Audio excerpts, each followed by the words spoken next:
ये online student से बात आ रही है। चलिए स्टार्ट कीजिएगा, पेज नंबर बताइए। पेज नंबर कौन सा है? 113 पेज पे क्वेश्चन एक और था, यूनिवर्सल लिमिटेड। इसके दो काम हो गए हैं, रजिस्टर देखेंगे। सबसे पहला काम आपने कर लिया है कैश एंड कैश इक्विवेलेंट्स का। दूसरा काम आपने कर लिया है लेजर्स बना के क्या लिख लिया है,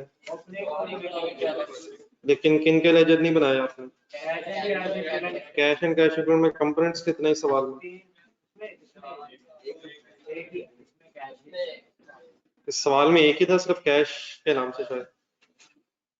चलिए सर, ये रिक्वायरमेंट जरा देख लें। इस क्वेश्चन को हमने सॉल्व करना है by using direct method. Direct method से अगर हमें क्वेश्चन सॉल्व करना तो उसका फिर प्रोसीजर तकरीबन सिमिलर है, लेकिन डायरेक्ट मेथड में जो cash flow from operating activities हैं उनको जरा प्रेजेंट करने का तरीका जरा डिफरेंट है। तो हेडिंग्स आ जाएंगी ज़हन में। पहली हेडिंग को सोचें, cash flow from operating activities. एक दफा ढूंढना जरा कहीं, जरा पहली क्वेश्चन नंबर 1 में जो किया था हेडिंग्स कम से कम सामने रख लीजिएगा। एक दफा जरा बोल के सामने अपने ज़हन में रखना।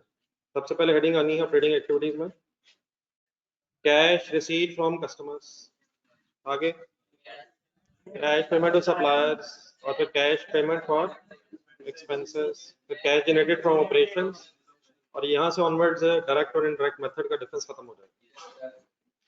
चले वंस अगेन फुल कंसंट्रेशन, एक एक बात मेरी गौर से सुननी है। मैं क्या कर रहा हूँ, कहाँ कहाँ जा रहा हूँ, कैसे कैसे सोच रहा हूँ, मेरे साथ अब शुरू हो जाएगा। डायरेक्ट मेथड से अगर अपने क्वेश्चन सॉल्व करना है तो आपने प्रॉफिट एंड लॉस स्टेटमेंट के सीक्वेंस को नहीं छोड़ना। तो अपने को सामने जरा प्रॉफिट एंड लॉस स्टेटमेंट रखना। मतलब ये दो काम जब हमने करनी है तो अब हमने जब क्वेश्चन सॉल्व करना है तो हम प्रॉफिट एंड लॉस की तरतीब से चलते रहेंगे और साथ साथ एडिशनल इंफॉर्मेशन को कंसिडर करते रहेंगे। मसलन कैसे? प्रॉफिट एंड लॉस स्टेटमेंट में सबसे पहले क्या लिखा नजर आ रहा है? एडिशनल इंफॉर्मेशन में जाए, सेल से रिलेटेड कोई एडिशनल इंफॉर्मेशन है?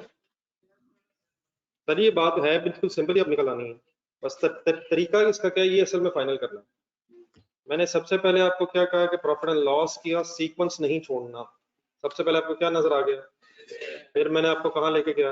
एडिशनल इंफॉर्मेशन में सेल से रिलेटेड को पॉइंट दिया मैंने। अगर ना दिया होता वापस आ जाए फर्स्ट पेज पे, तो फिर ये सारी सेल क्रेडिट सेल हो जाती है। रजिस्टर देखें, क्रेडिट सेल को मैं कैश फ्लो में कहाँ लिखता?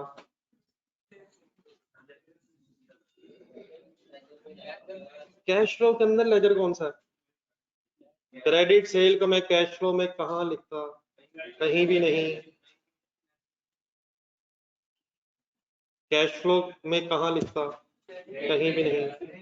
हाँ वर्किंग्स में है। वर्किंग्स में मैं किस लेजर में लिखता? डेटर्स में। और बात खत्म हो जाती सेल की। क्रेडिट सेल नहीं कैश फ्लो में नहीं आना, लेकिन डेटर अकाउंट जरा सामने रखना। अगर सेल में इसमें डेबिट साइड पे लिख लूं तो क्या फिर रिसीट आ सकती है? और फिर वो रिसीट मेरी कैश फ्लो में आ। दोबारा देखें प्रॉफिट लॉस में सबसे पहले क्या लिखा नजर आया? सेल, लेकिन एडिशनल इंफॉर्मेशन देखें, क्या इसका कोई ब्रेकअप भी नजर आया? कैलकुलेटर उठाएं,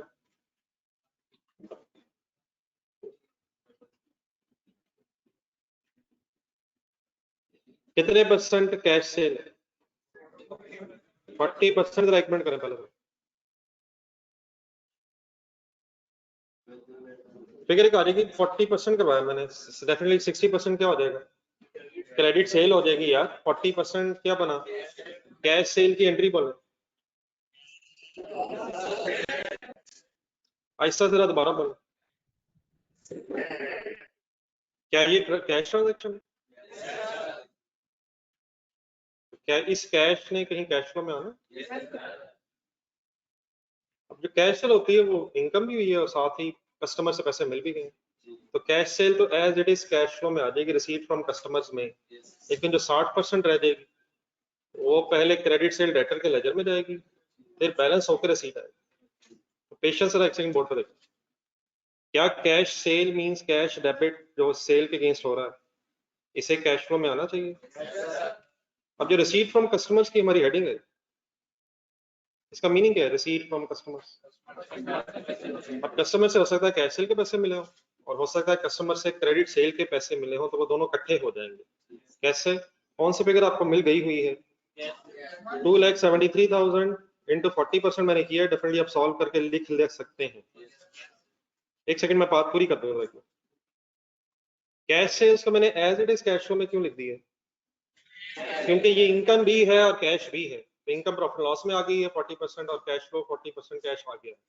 अब इस कैश फ्लो को वर्किंग्स में जाए, अपने सामने बार बार आया जाया करें, मेरे साथ आना जाना जारी रखें, रजिस्टर खोल कर रखा करें। ये जो कैश सेल है इसे कैश फ्लो में, तो वो आपने रिसीट से मुझे लिखवा दिया। बताएं इस कैश सेल को किसी लेजर में लिखना?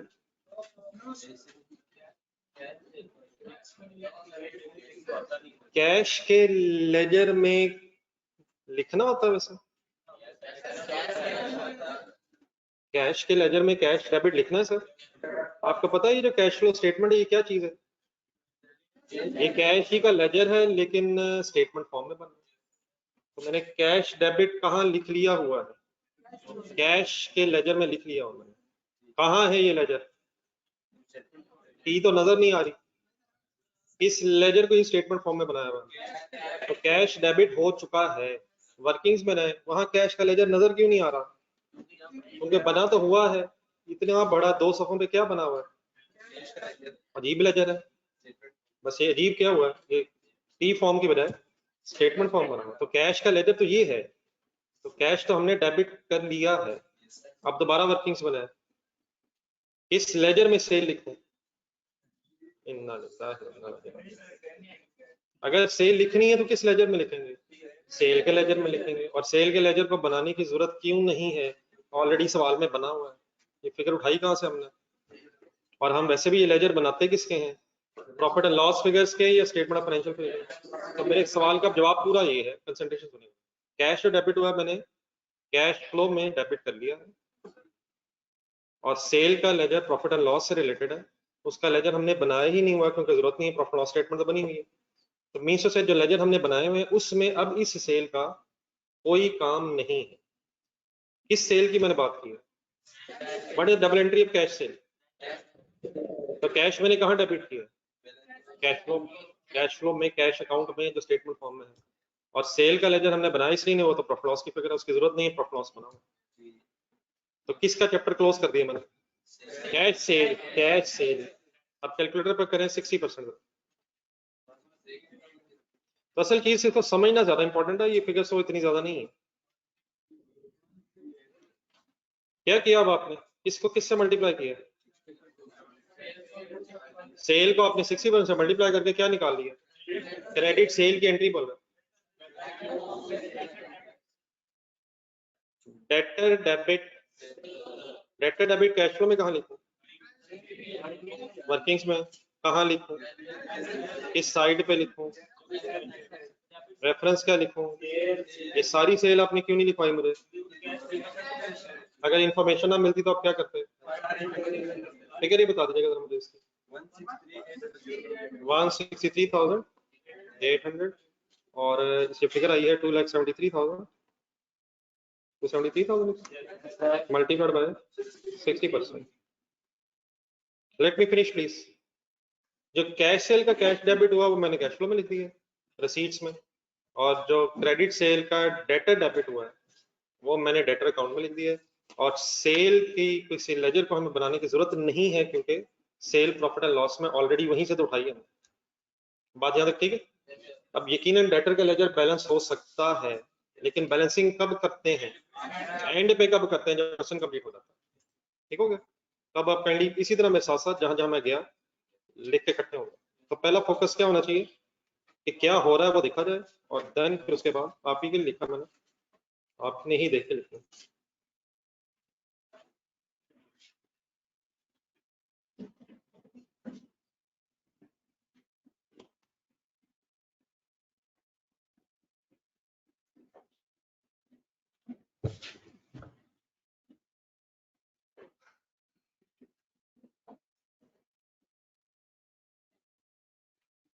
ही काइंडली अब फिगर्स लिख लीजिएगा।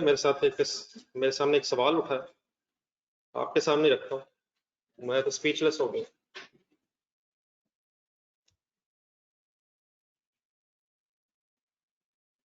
इस ओके प्लीज। अच्छा मैंने ब्रैकेट क्लोज अभी नहीं की है वाली, कौन सी वाली? क्या लिख दिया है, क्या रहता है? कैश सेल का कैश मैंने लिख दिया है, क्या भी रहता है? क्रेडिट सेल का कैश रहता है, जब वो आ जाएगा तो टोटल रसीद इकट्ठी हो जाएगी, फिर आप मेरे कैलकुलेटर पे सम कर दीजिए। नोट करिए पहले, नहीं मैं बस डेटर अकाउंट दिखाना चाहूँ,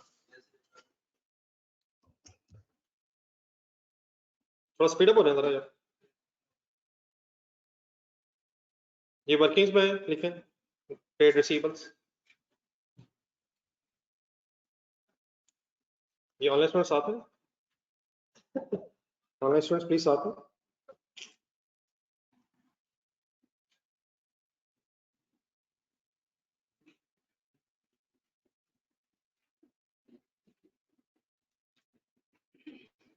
आवाज ठीक नहीं जा रही? आवाज कैसे हो नहीं?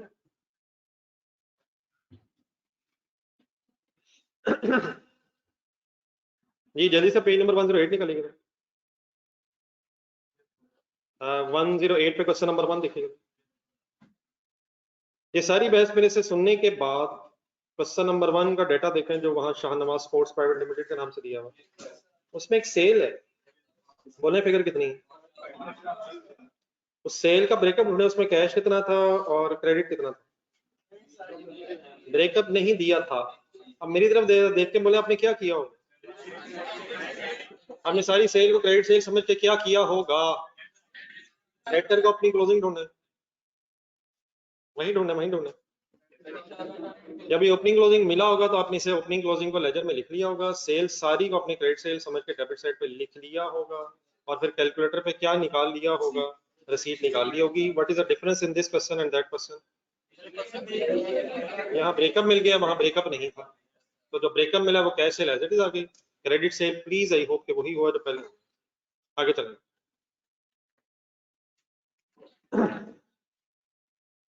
जी। देन अब प्रॉफिट लॉस की तरतीब नहीं छोड़नी आपने, सेल के बाद आगे आ जाए cost of cell.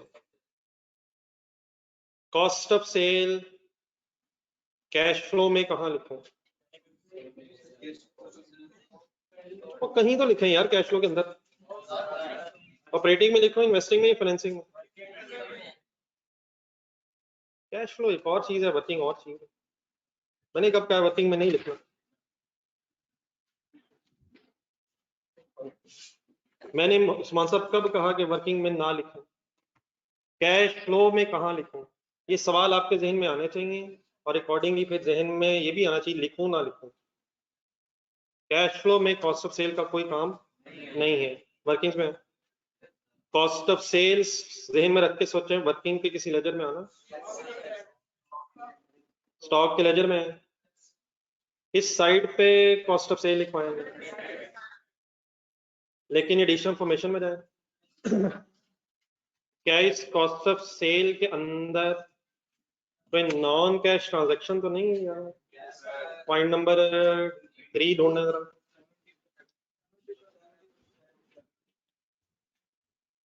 Question number 1 का आंसर ढूंढे, क्वेश्चन नंबर 1 शाहनवाज वाला आंसर। सोचते रहें, रिवाइज करते रहें, गेम आपकी तरफ आ जानी एक आध सवाल बाद और। स्टॉक का लेजर ढूंढे, डायरेक्ट मेथड की बात हो रही है।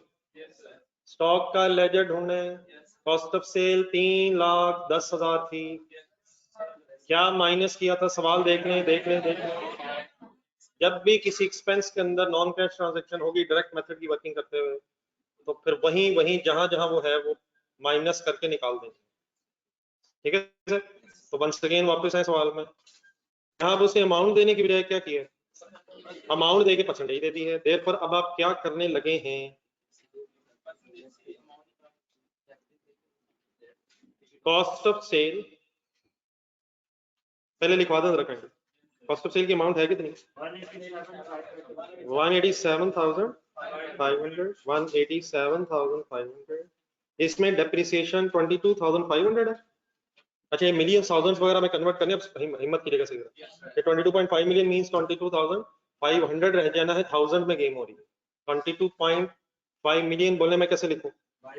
22,500 बात बन जाएगी, मिक्स ना हो जाएगा, मिलियंस में हो, रुपीज में हो, तो थाउजेंड्स में हो। अब इस वक्त सारा क्वेश्चन किस में कर रहे हैं आप?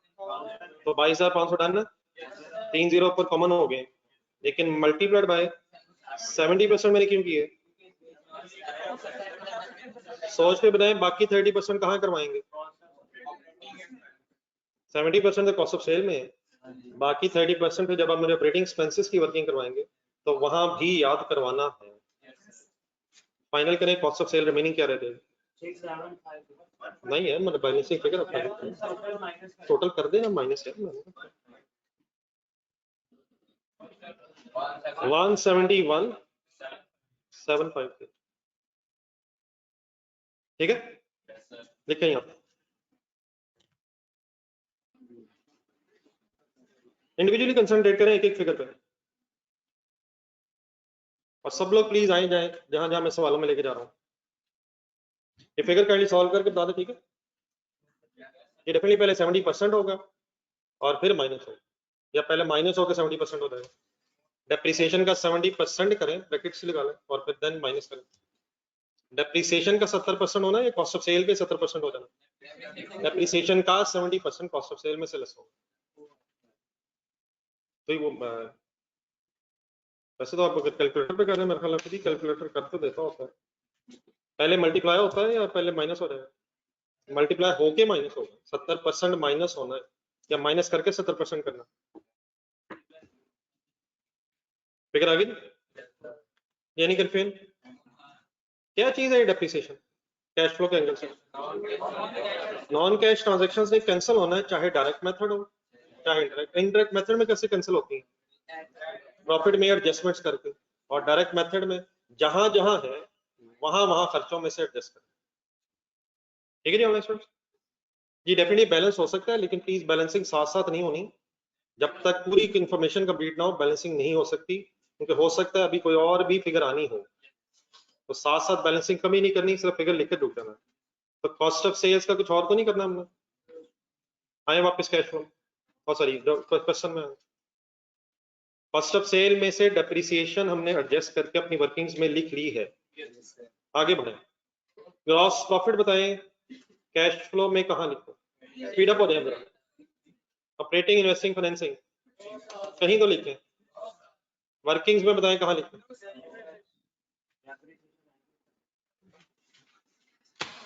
Gross profit is another name of depreciation. आने दे मेरे चांस से, मैंने कब कहा कि नहीं आएगी, कौन ऑपरेटिंग ग्रॉस हो जाए, जल्दी करेंगे तो बात सही बनेगी नहीं। कोई इशू नहीं, मैं जानबूझ कर स्लो चलने की कोशिश कर रहा हूँ, आई होप मैं स्लो चल रहा हूँ। ग्रॉस प्रॉफिट को कैश फ्लो में कहाँ लिखूं, वर्किंग्स में कहाँ लिखूं? अगली हेडिंग का नाम बताएं। ऑपरेटिंग एक्सपेंसेस को कैश फ्लो के अंदर कहाँ लिखूं? कहीं तो लिखें, वर्किंग्स में कंसंट्रेशन रखें, वर्किंग में बताएं कि यानी सोच के ढूंढ के। ऑपरेटिंग एक्सपेंसेस किसी वर्किंग में किसी लेजर में आने चाहिए। दो लेजर जरा ध्यान में रखने सर मुसलसल जब भी एक्सपेंसेस की बात हो, एक है प्रीपेड एक्सपेंसेस और एक एक्सपेंसेस पेएबल। क्वेश्चन नंबर 1 का आंसर दोबारा ढूंढें, जल्दी जल्दी जल्दी रजिस्टर में आंसर, डायरेक्ट मेथड, वहां प्रीपेड एक्सपेंसेस के नाम से कोई लेजर ढूंढना है, उसके क्रेडिट साइड ढूंढना है, एक्सपेंसेस लिखे हुए। अब इस सवाल में वापस एक मिनट, यहाँ हमारे पास प्रीपेड के नाम से तो कोई इंफॉर्मेशन नहीं है, लेकिन प्रीपेड की बजाय किस नाम से अवेलेबल है? इस नाम से अवेलेबल है। अक्रूड लायबिलिटीज मींस क्या होता है? Expenses payable. अगर प्रीपेड भी होते, एक्सपेंसेस पेएबल भी होते, तो पेज नंबर 106 पे जाएं, क्या कंबाइंड लेजर भी बन जाते हैं? गेम ऑन होने लगी सर अब। पेज नंबर 106 कहीं ढूंढ के ऊपर बताएं, कंक्लूजन में एक पैराग्राफ लिखा, पढ़े जरा, और क्या लिखा बताएं इसको। हमेशा हर एक्सपेंस पेबल प्रीपेड का लेजर अलग ही बनाएं, लेकिन अगर क्या ना मिले तो क्या क्या इकट्ठा हो सकता है? एक्सपेंसेस का अगर ब्रेकअप ना मिले तो प्रीपेड और पेबल इकट्ठे भी हो सकते हैं, लेकिन क्या हमारे इस क्वेश्चन में इकट्ठे वाले इशू तो नहीं है? कब होता बोलना है, बोलना है। आ जाए इधर। फिलहाल कहाँ लिखा है? Accrued liabilities. पहले देखिएगा कैसे लिखा है, बल्कि लिखवाए मैंने कैसे लिखा। एक्रूड एक्सपेंसेस सॉरी हैं कितने? 46766 माइनस ना आराम से डेप्रिसिएशन दोबारा देखें 22,500 मल्टीप्लाइड बाय 30%। और सॉल्व अभी नहीं करना, क्योंकि पॉइंट नंबर 2 देखें एडिशन फॉर्मेशन का। क्या ऑपरेटिंग एक्सपेंसेस में बैड डेट्स भी होंगे? बैड डेट्स भी प्रॉफिट एंड लॉस में एक्सपेंस आता? बैड डेट्स की एंट्री बोलो, चाहे डेटर क्रेडिट हो चाहे अलाउंस क्रेडिट हो, बैड डेट्स प्रॉफिट लॉस में एक्सपेंस आता है। क्या वो भी नॉन कैश ट्रांजैक्शन है? और किस एक्सपेंस में मौजूद होगा वो भी? ऑपरेटिंग एक्सपेंसेस में। तो मैंने अभी भी ब्रैकेट इसलिए क्लोज नहीं की क्योंकि हमारे इस क्वेश्चन में डेप्रीसिएशन के साथ साथ बैड डेट्स का इशू भी है। जब वो रिजॉल्व कर लेंगे तो इकट्ठा ही ब्रैकेट लगा के फाइनल कर लेंगे। फिलहाल एज इट फिगर लेते हैं। मैंने एक ब्रैकेट खोली हुई है, दूसरी बंद की है। कौन सी बंद की है?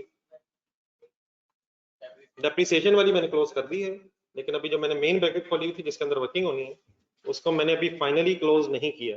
एक बड़ी ब्रैकेट लगा लेता हूँ। लगता है मैथ भी एग्जाम था यार।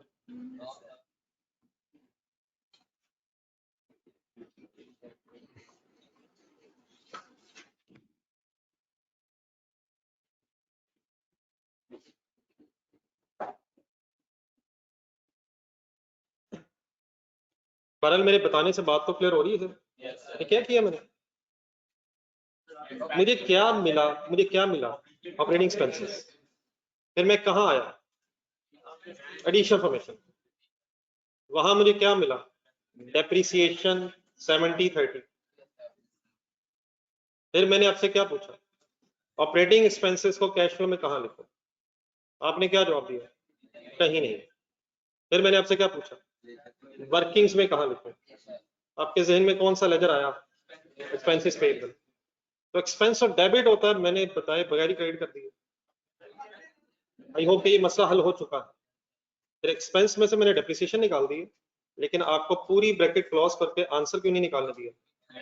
क्योंकि एक बैड डेट्स अभी डेप्रिसिएशन का इशू तो रिजॉल्व हुआ है, लेकिन अगर कोई और नॉन कैश ट्रांजैक्शन भी है तो उसे भी एडजस्ट होना है। कैश फ्लो के अंदर किसी नॉन कैश ट्रांजैक्शन का इफेक्ट मौजूद नहीं होना चाहिए, because cash flow is a cash account in a statement form. इकट्ठे सर दोबारा देखें प्रॉफिट लॉस कहां तक पहुंच गए हम, कहां से शुरू करके जल्दी से बोलते हैं क्या क्या हो गया, क्या क्या हो गया है।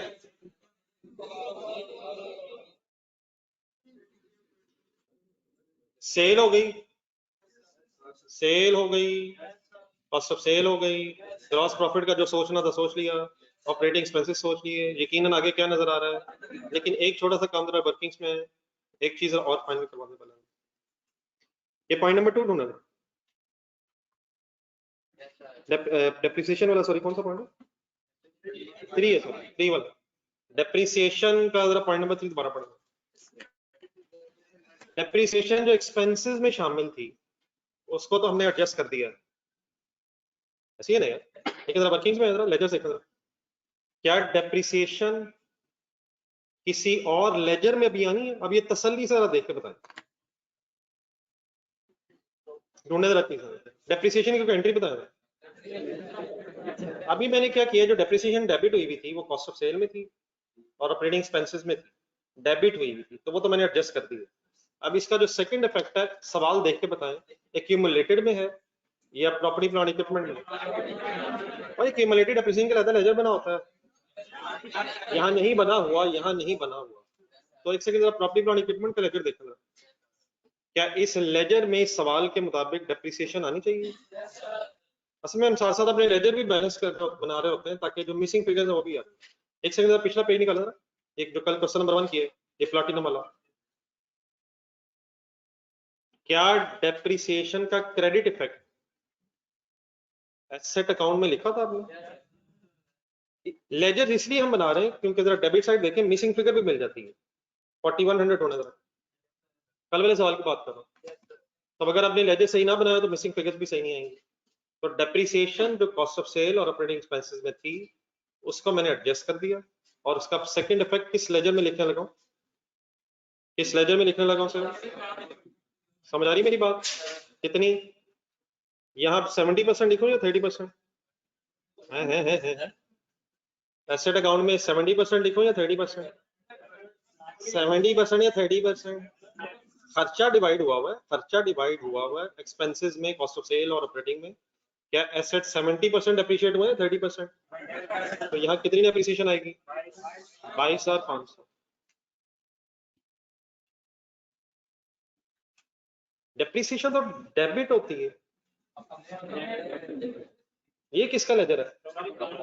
तो एसेट क्रेडिट होता है। एक्यूमुलेटेड डेप्रिसिएशन का सेपरेट नहीं बना हुआ, इसलिए एसेट अकाउंट के अंदर आपको नजर आ रही है एसेट अकाउंट WDVs में, because there is no separate information of accumulated depreciation. जी सर, आप कुछ कह रहे हैं? तो मैंने कब कहा क्लोजिंग बैलेंस गलत है? मेरे चांस थे। सब लोग बोर्ड पे एक मिनट देखें यार। कोई भी लेजर बनाने का नॉर्मल तरीका बताएं, नॉर्मल तरीका। कहां से शुरू करेंगे, कहां तक आएंगे? नेक्स्ट टीम आपको ये एसेट अकाउंट बना रहा है, सबसे पहले ब्रॉड डाउन, फिर उसके फौरन बाद क्रेडिट बैलेंस लिख देंगे। हरगिज नहीं लिखेंगे, कभी भी नहीं लिखेंगे। आप लेजर कैसे बनाएंगे? आप ब्रॉड डाउन लिखेंगे, फिर ट्रांजैक्शंस पोस्ट करेंगे। फॉर एग्जांपल पहले 2-3 कर लेते हैं, बात हो रही है। एसेट परचेज की एंट्री बोलो, एसेट डिस्पोज ऑफ की एंट्री बोले, disposal debit asset, let's assume WDV पे लेजर।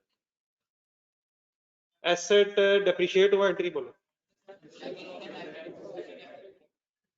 अब लिखते चले जा रहे हैं, चले मैं फिगर्स भी लिख लेता हूँ। सपोज 1000 रुपया था, 2000 था, 500 डिस्पोजल हुई, 700 डेप्रिसिएशन हुई। कैलकुलेटर पकड़ो। Is it a normal way of preparing ledger? What is the normal way? कहां से शुरू करें, कहां पहुंचे?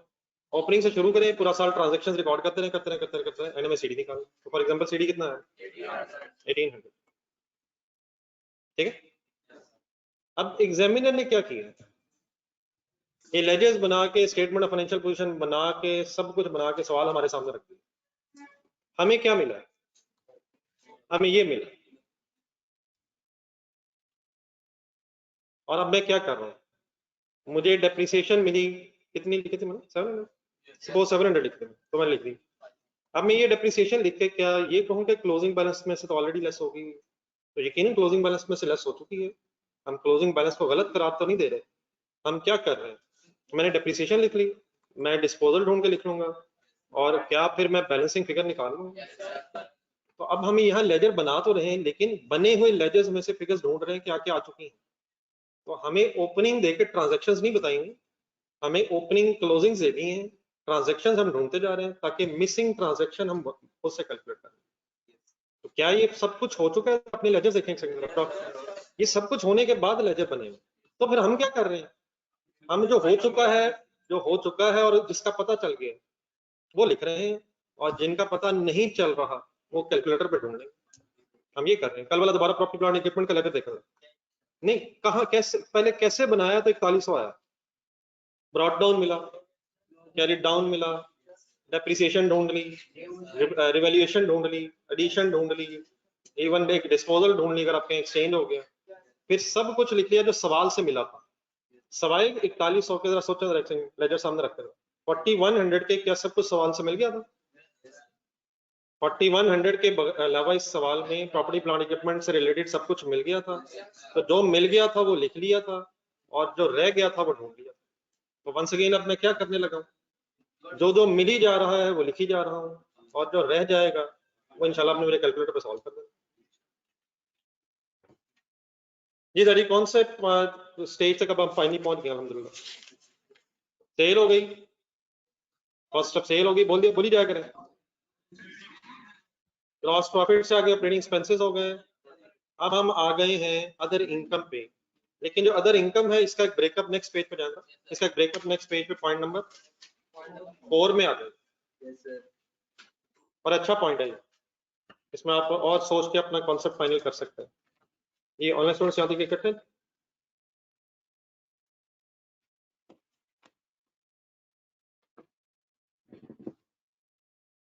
ये फुल कंसंट्रेशन में इस वक्त कौन सा पॉइंट आप पढ़ने लगा आपके साथ? अदर इनकम कंप्राइजेज ऑफ, अपना फेवरेट पॉइंट डिस्पोजल वाला पहला पढ़ा। क्या अदर इनकम में गेन है? रुक जाए बस 3 मिलियन गेन जहन में रखें, और क्वेश्चंस मेरे शुरू हो गए हैं। कैश फ्लो में कहां लिखो?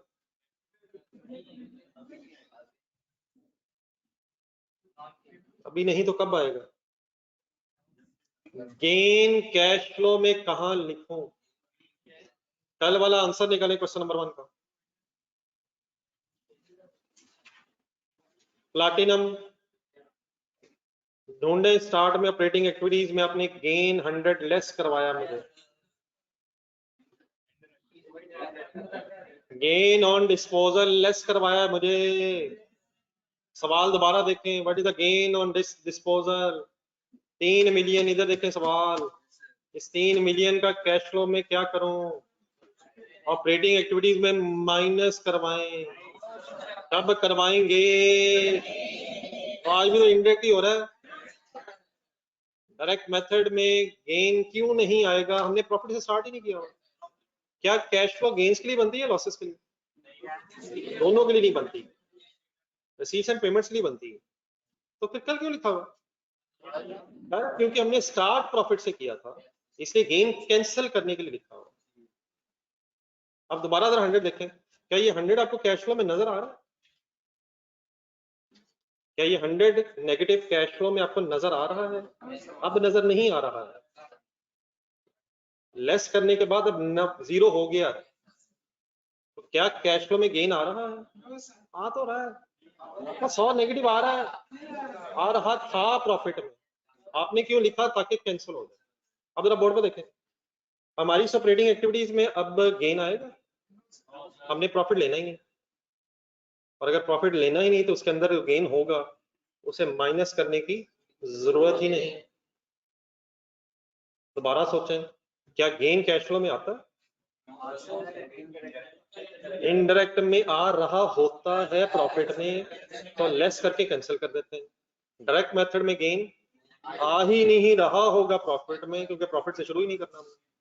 तो कैश फ्लो में अगर डायरेक्ट मेथड है तो गेन का कुछ नहीं करेंगे। वहां तो किया हुआ,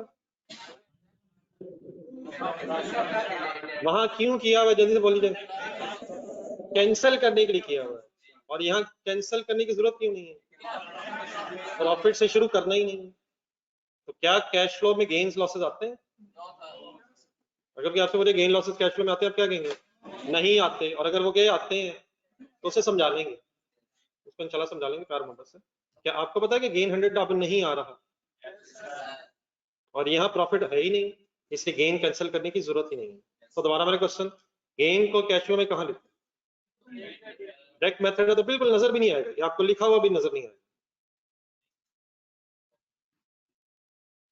अब वर्किंग्स में देखें तो टाइम अपनी वर्किंग्स में, इस गेन को अपने किसी लेजर में लिखो।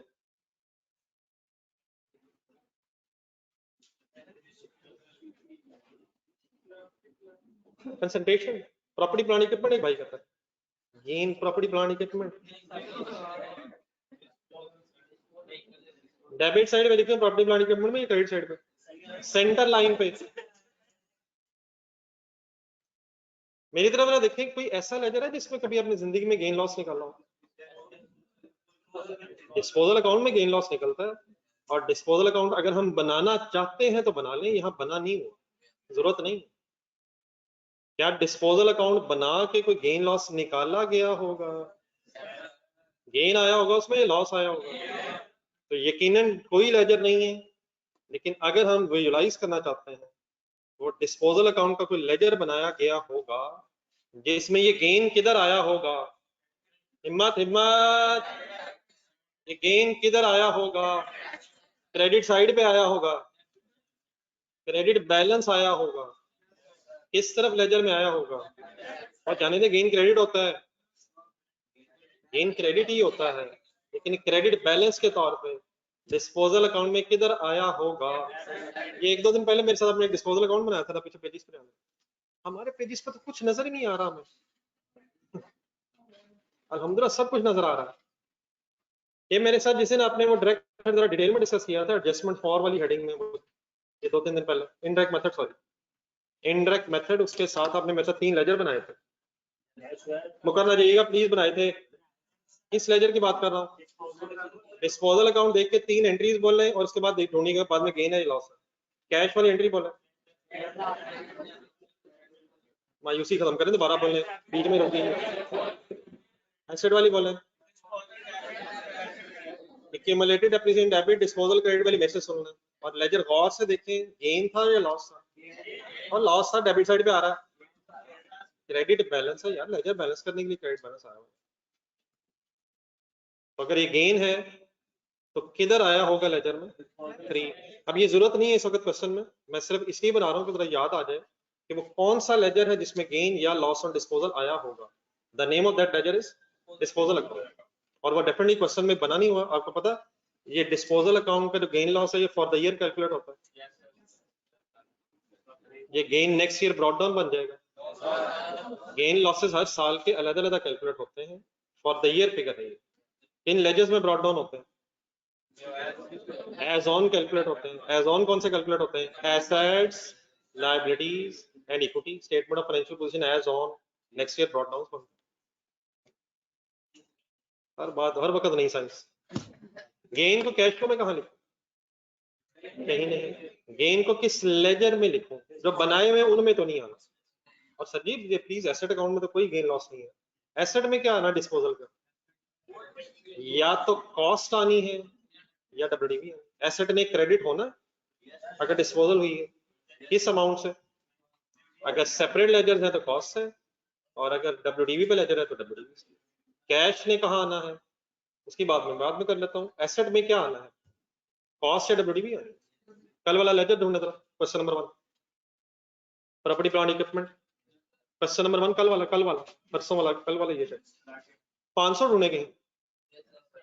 ये क्या है 500, ये क्या होगा 500, सोचा रखना ये, और नहीं ये क्या होगा, कोई एसेट आया होगा गया होगा, आया होगा, कमाल ही हो गया, आया होगा, इसलिए तो क्रेडिट की है, आया होगा, आते आते रह गया होगा, वो आया होगा गया होगा, कम से कम ये तो पता होना चाहिए यार। तो क्रेडिट हुआ हुआ है, एसेट क्रेडिट हुआ हुआ है, तो 500 कॉस्ट होगी या डब्ल्यूडीवी होगी, डब्ल्यूडीवी क्यों होगी, एसेट डब्ल्यूडीवी पे था।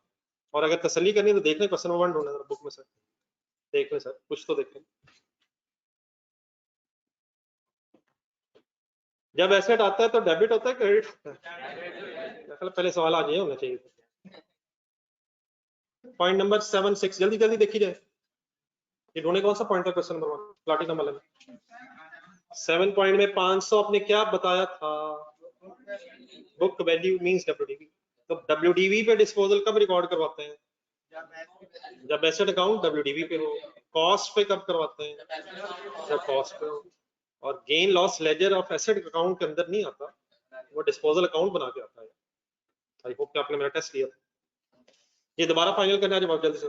3 मिलियन था गेन, जिसे कैश फ्लो में आना ही नहीं है, मेथड है डायरेक्ट, और लेजर में अगर किसी आना तो वो डिस्पोजल अकाउंट होगा। Any confusion in my words, ये ऑनलाइन छोड़ सेंटेंस पूरा करना।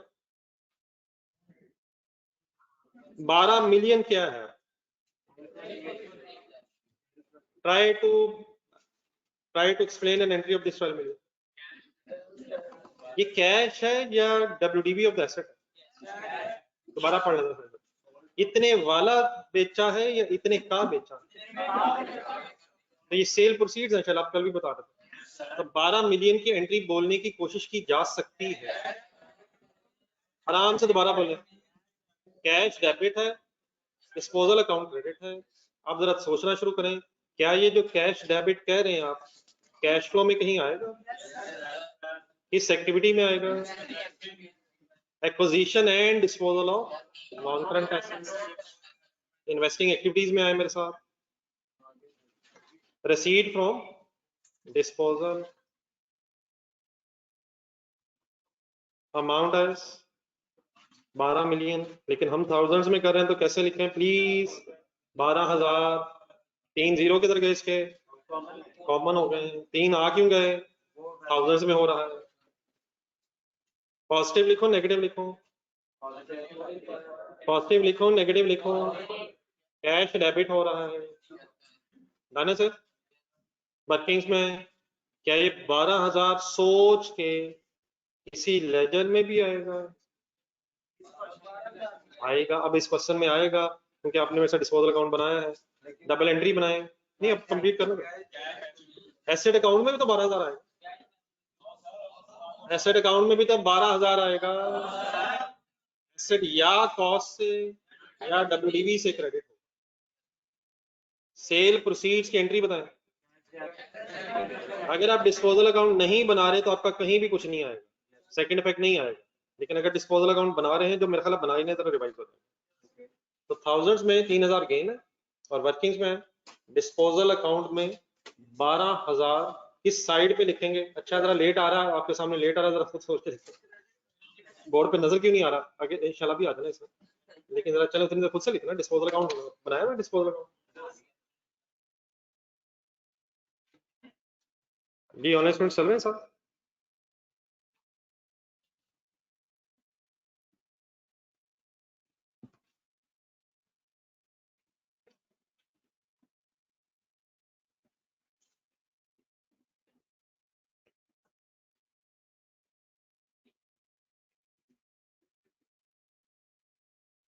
इधर मुबीन को देखिएगा इधर जी, फाइनली इधर चेक करने सही बना मेरा, पोस्टिंग ठीक कर लिए।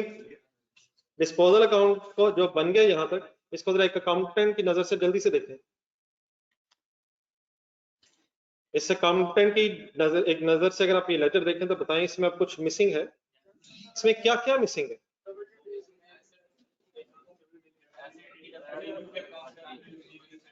क्या एसेट अकाउंट डब्ल्यूडीवी पे है? तो इसमें बस सब क्या मिसिंग है? क्या क्या मिसिंग है? दो चीजें मिसिंग है या बस कुछ एक ही मिसिंग है? दो कब मिसिंग होते हैं? इसमें क्यूमुलेटेड डेप्रिसिएशन इस सवाल के मुताबिक नहीं आनी।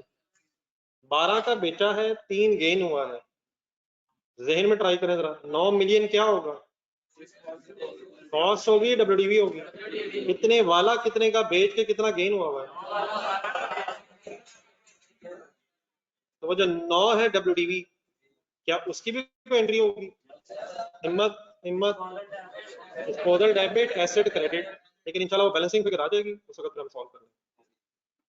ठीक है, ये बुकिंग जरा चेक करना, थोड़ा स्लो चल रहा है जी। लास्ट पॉइंट पढ़ेगा, बैलेंस से चला कर लेते हैं आप जरा। लास्ट पॉइंट कौन सा? लास्ट पॉइंट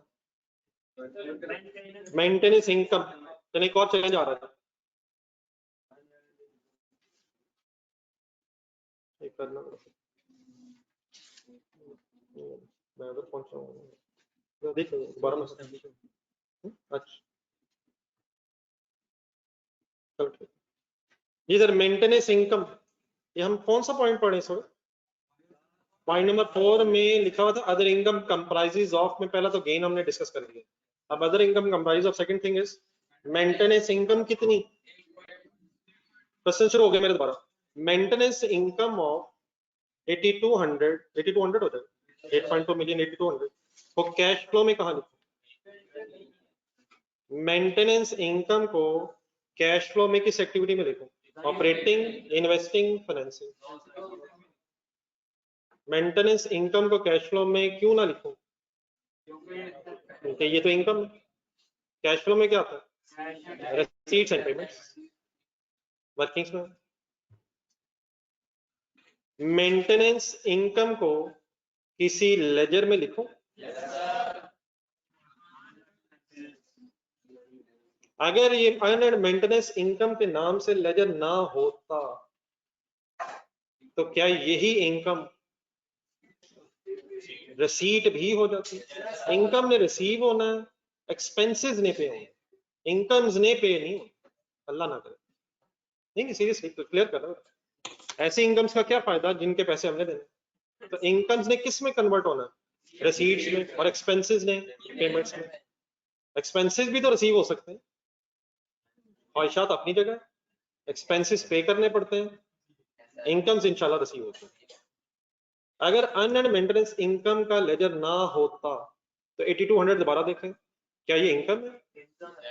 लेकिन ये इनकम के साथ साथ रसीद भी होनी थी, और फिर वो मैंने बताना है, क्योंकि ये नई चीज है कि इसने कैश फ्लो में आना कहाँ है, रसीद ने लेकिन आना है, ये इनकम ने आना। लेकिन फिलहाल क्योंकि अर्न एंड मेंटेनेंस का लेजर है, देयरफॉर ये इनकम पहले लेजर में आएगी और इंशाल्लाह फिर रसीद आप मुझे निकाल देंगे। सोच के बताएं, अर्न एंड मेंटेनेंस इनकम के लेजर में ये इनकम कहाँ लिखूं, डेबिट साइड या क्रेडिट साइड? हमें क्या पता, हमें पता है इनकम तो क्रेडिट होती है, ये हुई ना बात। हमें पता है इनकम क्रेडिट होती है, तो ये उसी का लेजर है, और किसका लेजर है? ये इनकम का लेजर नहीं है, ये लाइबिलिटी का लेजर है। कल आपने लेजर बनाया था अर्न मेंटेनेंस इनकम का अपने हाथ से, जरा पेज के स्टार्ट पे इनकम और रिसीट दोनों एंट्री जरा गौर से देख के रिपीट करके बताएं, इनकम की क्या एंट्री लिखी हुई है?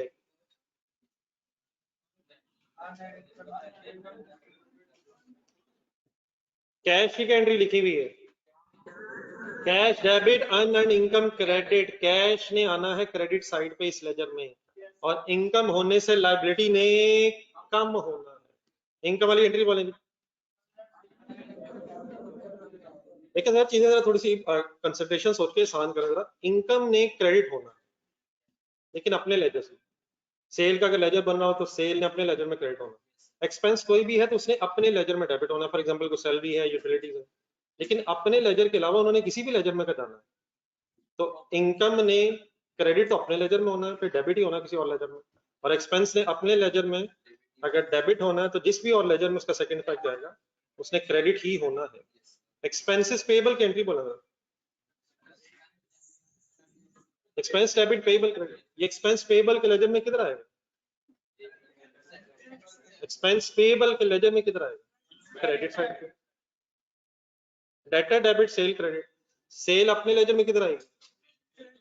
क्रेडिट साइड पे, लेकिन डेटर के लेजर में रिसीवेबल बढ़, तो इनकम यकीनन बढ़ रही है, लेकिन ये लेजर किसका है? लायबिलिटी का है। तो इनकम बढ़ने से लायबिलिटी कम होने से एंट्री क्या बन रही है?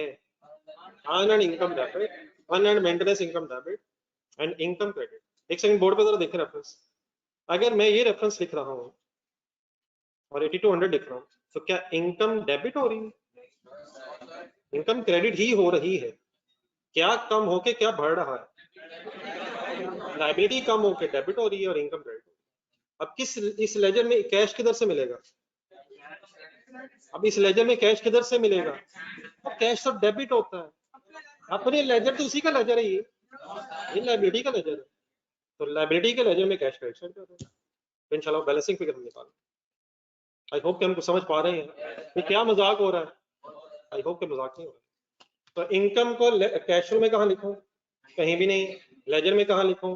अर्न एंड मेंटेनेंस में कहाँ लिखूं? काइंडली कंप्लीट करके करते हो।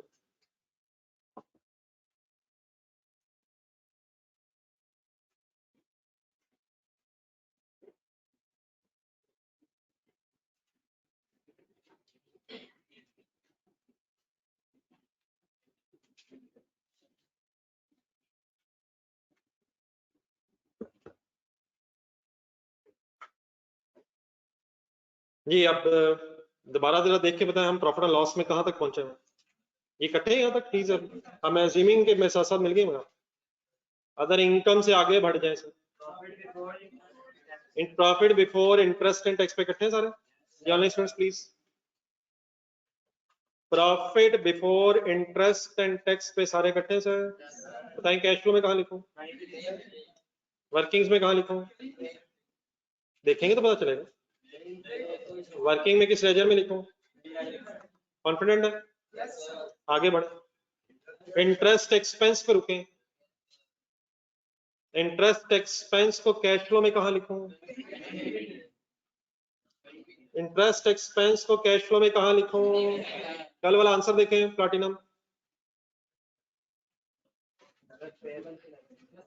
प्लैटिनम प्लैटिनम कैश फ्लो का कैश फ्लो वाला पेज देखें। Cash flow no ledger, cash flow के अंदर जाए, ऑपरेटिंग एक्टिविटीज में जाए। इंटरेस्ट एक्सपेंस 500 लिखा तो था, 500 ऊपर भी लिखा हुआ है, राणा साहब ऊपर भी लिखा हुआ है, पर भी एक्सपेंस भी लिखा हुआ है। तो इधर आए, इधर आए। 2000 एक्सपेंस इधर मिल तो गया है नहीं, इनडायरेक्ट डायरेक्ट को छोड़े, वहां क्यों लिखा है, यहाँ क्यों नहीं लिखना? वहां प्रॉफिट से शुरू किया था, कैंसल करने के लिए एक्सपेंस लिखा था, यहाँ कहां से शुरू ही नहीं किया है, और देर फिर क्या लिख के करना ही कुछ नहीं है, इंटरेस्ट लिख के कैंसिल करना ही। तो एक्सपेंस को कैश फ्लो के अंदर कहाँ लिखो? कहीं नहीं, लेजर्स में। किस लेजर में कहाँ लिखूं? इंटरेस्ट पेएबल के लेजर में डेबिट साइड पे एक्सपेंस आता है, पीयूसी का लेजर है। ये किस गरीब का लेजर है? एक लाइबिलिटी का लेजर। किससे लिखो? जो करना है खामोशी से करें, डिस्टर्ब हो रहे हैं।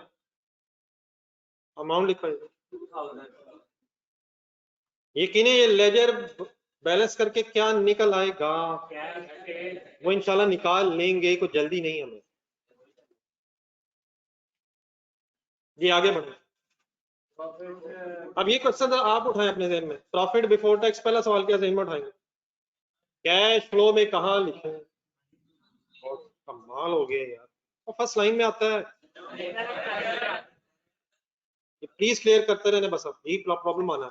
कभी सवाल डायरेक्ट का होना है, कभी इनडायरेक्ट का होना है, तो पता होनी चाहिए वहां क्या होना है और यहाँ क्या हो रहा है। क्या करूं इस प्रॉफिट बिफोर टैक्स का कैश फ्लो के अंदर? लेजर्स में किस में लिखूं? कहीं नहीं यार, रिटेन्ड अर्निंग्स में प्रॉफिट आता तो है, तो प्रॉफिट बिफोर टैक्स का कोई काम ना कहां है। टैक्स एक्सपेंस को कैश फ्लो में कहां लिखूं? आपका जवाब बिल्कुल ठीक है, लेकिन ये मेरा सवाल ही नहीं था। अगर एग्जामिनर कहे कैश फ्लो बनाएं, आप कहें मैं बैलेंस शीट बना रहा हूँ, तो बना लें आप, ये सवाल ही नहीं था। मैंने कहा टैक्स एक्सपेंस कहाँ आएगा, मुझे जवाब मिला टैक्स पेड आएगा। मैंने कहा कब कहा नहीं आएगा? टैक्स एक्सपेंस को कैश फ्लो में कहाँ लिखूं? वर्किंग्स में। टैक्स पेएबल के लेजर में लिखूंगा, एक्सपेंस किस तरफ लिखूं, कितना लिखूं? जान दे 3000। कौन सा सवाल हो रहा है ये?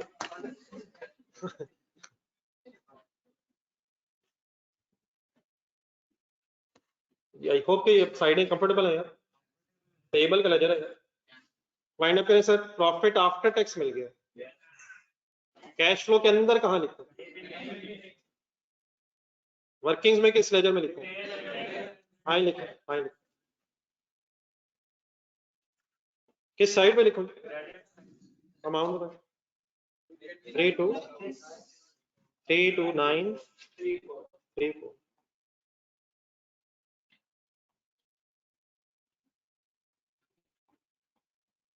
आई होप कि आपने मेरे से पार्टिसिपेट किया है। एक सेकंड, एडिशनल इन्फॉर्मेशन में आएंगे जरा। अब हमने प्रॉफिट लॉस पढ़ते पढ़ते एडिशनल इन्फॉर्मेशन को कंसिडर करते लिए, लेकिन शायद एक पॉइंट रह गया। पॉइंट 1 हो गए, पढ़ते जाए एडिशनल इन्फॉर्मेशन। नहीं, पॉइंट 1 हो गया है। 2 भी अगर आप गौर से पढ़े तो उसका पहला हिस्सा हो गया वो। कौन सा हिस्सा हो गया, कहां तक हो गया वो? ये कब हो गया था? ये हमने कल कर दिया था जब हमने अलाउंस अलग करके एसेट अकाउंट बना दिया था, लेकिन अगला इसका स्टैंडर्ड अभी रहता है। तो आज पॉइंट नंबर 2 का दूसरा स्टैंडर्ड कंप्लीट करवाएंगे। ये बैलेंसिंग कब करनी है? एंड कब आएगा? जब सारी एडिशनल इंफॉर्मेशन कंप्लीटली हो जाएगी। अब मैंने एंड में ये पढ़ा कि कुछ रह तो नहीं गया हमारे प्रॉफिट लॉस में, जो चीज सामने नहीं आई, तो during the year second sentence पढ़ेंगे, पढ़े और एंट्री बताएं। बैड डेट्स डेबिट और debtors credit. Once again full concentrate direct और इनडायरेक्ट मेथड का डिफरेंस अगर क्लियर हो गया तो शायद यही मेन इशू है। Bad debts debit and debtors credit, write off है, एक्चुअल बैड डेट्स के लिए वर्ड है। 7 मिलियन लिखा हुआ है, थाउजेंड्स में बोला कितना है? 7000। तो बैड डेट्स डेबिट है और डेटर्स क्रेडिट है। सबसे पहले बैड डेट्स ज़हन में रख के डेबिट। कैश फ्लो देखें, कैश फ्लो के अंदर बैड डेट्स कहाँ आएंगे यार? कल तो आए थे। हाँ जी, वो प्रॉफिट से शुरू होने की वजह से उसके अंदर बैड डेट्स ऑलरेडी आ रहे होंगे, कैंसिल करने के लिए आए थे। तो आज कैंसिल करने की जरूरत क्यों नहीं है?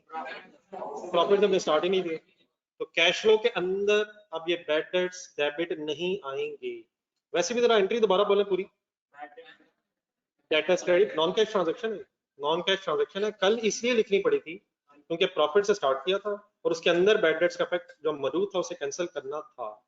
वर्किंग्स में, वर्किंग्स में, कैश फ्लो में तो नहीं आना, वर्किंग्स में नहीं, आराम आराम से। डेबिट पहले डेबिट फाइनल करने, क्रेडिट आपको पता है। बैड डेट्स डेबिट हुए हैं, अक्रूड लायबिलिटीज के लेजर में आएगा। अक्रूड लायबिलिटीज के लेजर में हमने एक्सपेंसेस लिखे हुए हैं। कौन से लिखे हुए हैं जरा सोचें, जरा ढूंढने जरा कहीं। ऑपरेटिंग एक्सपेंसेस लिखे हुए हैं, उनमें से क्या तो निकाल दिया था। 30% डेप्रिसिएशन तो आपने माइनस कर दी है।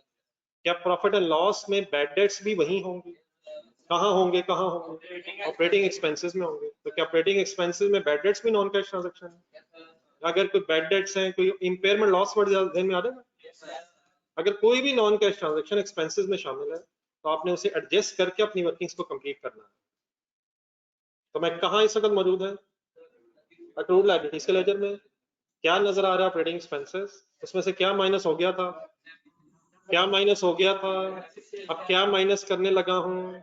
क्यों माइनस करने लगा हूं? क्योंकि ये भी नॉन कैश ट्रांजैक्शन है जो ऑपरेटिंग एक्सपेंसेस में ही होगी। बैड डेट्स होते कहाँ हैं? एक्सपेंसेस होते हैं, कॉस्ट ऑफ सेल या ऑपरेटिंग एक्सपेंसेस। आई होप कि मैं कोई नई बात नहीं कर रहा। तो लिख लीजिए -7,000। लेकिन अभी भी बैलेंस नहीं सर, अभी रिलैक्स है जरा। एक और लेजर ढूंढे जरा, एक अलाउंस का लेजर भी है। तो क्या वहां से भी कोई एस्टिमेटेड बैड डेट्स अभी शायद आने हैं? तो रिलैक्स रहना, रिलैक्स रहना। बैलेंसिंग जब तक मैं ना कहूँ फिलहाल तब तक पेशेंस दिखाएं। बाकी ठीक है, एक आध क्वेश्चन शायद करने के बाद आप इस पोजीशन में आ सकते हैं कि कुछ कर सकें। ये ठीक है प्लीज। ये मैंने 7,000 बैड डेट्स यहाँ से माइनस किए हैं या डेटर्स यहाँ से माइनस किए हैं? बैड डेट्स यहाँ से मैंने माइनस कर दिए हैं। अब डेटर के लेजर में, क्या डेटर के लेजर में भी इसका सेकंड इफेक्ट आना है? सर जी आना है सर, डेटर का तो लेजर ही नहीं है, इस नाम से मौजूद है। आंसर बताए। 7,000 ही आंसर है, फिलहाल बैलेंस करने को नहीं कह रहा। 7,000 कहाँ कहाँ गया? ऑपरेटिंग एक्सपेंसेस से माइनस हुआ, बैड डेट्स माइनस हुए और बैड डेट्स का सेकंड इफेक्ट मैंने डेटर्स में कंप्लीट कर दिया। Any confusion no?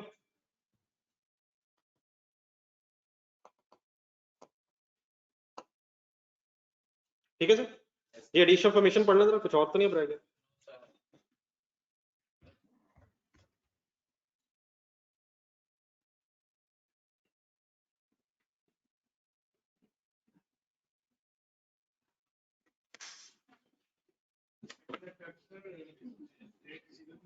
हाँ, क्यों लिए? Bad debts debit, debtors credit. करना करो सर, रिटर्न ऑफ की एंट्री क्या होती है? Bad debts debit, debtors credit, debtor के लेजर में फिगर जाएगी। अलाउंस वाली एंट्री क्या होती है? Bad debts debit, allowance credit. Estimated bad debts allowance में जाते हैं। Right of is another name of, मैंने कल बताया भी था, अगर नहीं लिखा तो लिखा। एक्चुअल बैड डेट्स की entry is bad debts debit, debtor के लेजर के अंदर क्रेडिट। एस्टिमेटेड बैड डेट्स जाते हैं अलाउंस के लेजर। ठीक है सर, चलिए जी, अब एडिशनल इन्फॉर्मेशन अल्हम्दुलिल्लाह आपने पूरी कर दी है। लास्ट स्टेप फिर क्या होता है? बैलेंसिंग स्टार्ट करें। कैलकुलेटर्स पढ़ें।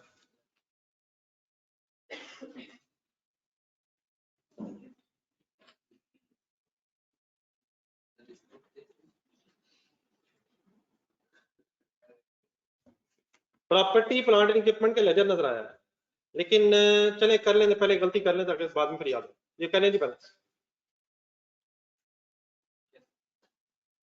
प्रॉपर्टी प्लांट इक्विपमेंट का लेजर एज इट इज जो नजर आ रहा है बैलेंस कर दें। कर दें, एक मिनट कर दें ताकि याद रहे। फिर मतलब मैं पहले नहीं बताना चाह रहा, कर दें ताकि फिर मैं जो बात करूं तो नेक्स्ट टाइम याद रहे। अगर इसे एज इट इज आप बैलेंस कर देंगे तो करके बताएं क्या आंसर बनता है। नहीं 70 नहीं बनता है। अगर आप मेरे मुताबिक सही करें तो मेरा ख्याल आपका 61 बनेगा। लेकिन बड़ा प्रॉब्लम इस वक्त ये है कि यकीनन लेजर्स बैलेंस तो होने हैं, लेकिन अब ये कुछ जरूरी नहीं है कि जिस तरतीब से बने हो उसी तरतीब से ये बैलेंस किए जा सकते हो। मसला क्या है? इस लेजर में अभी कुछ ट्रांजैक्शंस मिसिंग हैं जो शायद दूसरे लेजर से आनी है। मसलन डिस्पोजल अकाउंट में जाए, कंसंट्रेट करना, फुल कंसंट्रेट। अब बैलेंसिंग कैसे होनी है इसका भी आइडिया होना चाहिए। डिस्पोजल अकाउंट में कोई मिसिंग फिगर है और सभी को मिसिंग फिगर है, तो उससे पहले बैलेंस क्यों करना पड़ेगा प्रॉपर्टी प्लांट इक्विपमेंट से पहले? वहां से डिस्पोजल का इफेक्ट एसेट अकाउंट में जाना। और एक सबसे इंपॉर्टेंट लेजर, उसको तो वैसे ही आपने हमेशा याद रखना है, एक रिवैल्यूएशन सरप्लस का कहीं लेजर ढूंढ के हाईलाइट करें जरा। नहीं, इसको तो ढूंढने जरा, इसको तो हमेशा जेन में नंबर 1 रखना। डिस्पोजल अकाउंट तो ठीक है, इसका बैलेंस नहीं है, लेकिन अच्छा शायद बैलेंस हो जाया करेगा। लेकिन रिवैल्यूएशन सरप्लस के हवाले से एग्जामिनर अक्सर एडिशनल इंफॉर्मेशन में बताता कुछ नहीं है, लेकिन क्या इसके भी सेकंड इफेक्ट्स एसेट अकाउंट में आने हैं? अब मसलन फॉर एग्जांपल अगर एसेट अकाउंट बैलेंस कर लें हम, क्योंकि वो पहले है और एंड में सरप्लसेस नजर आए, तो फिर वो ट्रांजैक्शन मसलन देखें जरा सरप्लस का लेजर, क्या ड्यूरिंग द ईयर को रिवैल्यूएशन हुई हुई? ओपनिंग क्या था, क्लोजिंग कितना हुआ, क्या कुछ सरप्लस बढ़ा हुआ लग रहा है, क्या एंट्री हुई होगी? अब अगर आप बैलेंस कर ले विदाउट दिस, तो नॉन कैश ट्रांजैक्शन का इफेक्ट रह जाएगा। नॉन कैश ट्रांजैक्शन है, तो डिस्पोजल अकाउंट ठीक है, इस वक्त बैलेंस नहीं है, तो उसको भी बैलेंस करना है, लेकिन सरप्लस को हाईलाइट कर लें और इसकी प्रायोरिटी नंबर 1 ही रखें। ठीक है, सवाल में शायद डिस्पोजल भी करना पड़ रहा है, लेकिन वो अक्सर क्वेश्चंस में मेन प्रॉब्लम नहीं हुआ करेगी। मेन कौन सा लेजर नंबर 1 जहन में रखना जो बैलेंस होना है, ये चाहे शुरू में हो चाहे एंड में हो, पहले ये ढूंढा करना है आपने, नेक्स्ट क्वेश्चन में आपने बताना, याद रहेगा। लेकिन हमारे इस क्वेश्चन में भी हमें डिस्पोजल भी बैलेंस करना पड़ रहा है, तो डिस्पोजल भी बैलेंस कर दें, वाइंड अप करें दोनों। ये सही फिगर्स देखें और इनके रेफरेंसेस भी लिखें और डबल एंट्रीज काइंडली बोलने, पार्टिसिपेशन फुल रखें जरा। ये 9000 मिसिंग फिगर डेबिट साइड में निकली है, एक निकली कैसे 9000 सबको पता? मैंने सिंपली लेजर बैलेंस कर रहा हूँ, कौन से लेजर में किस साइड पे फिगर मिली है? डिस्पोजल अकाउंट में डेबिट साइड पे फिगर मिली है। रेफरेंस क्या लिखूं? डिस्पोजल डेबिट हो रहा है और एसेट क्रेडिट हुआ होगा। इस लेजर में भी जाऊं, किस साइड पे जाऊं, कितना लिखूं? 9000, डिस्पोजल 9000, दोबारा ये 9000 की एंट्री बोले। कैश फ्लो में कहा लिखूं 9000? नॉन कैश ट्रांजैक्शन है, सोचा करें बोला करें, लेजर में बस आने।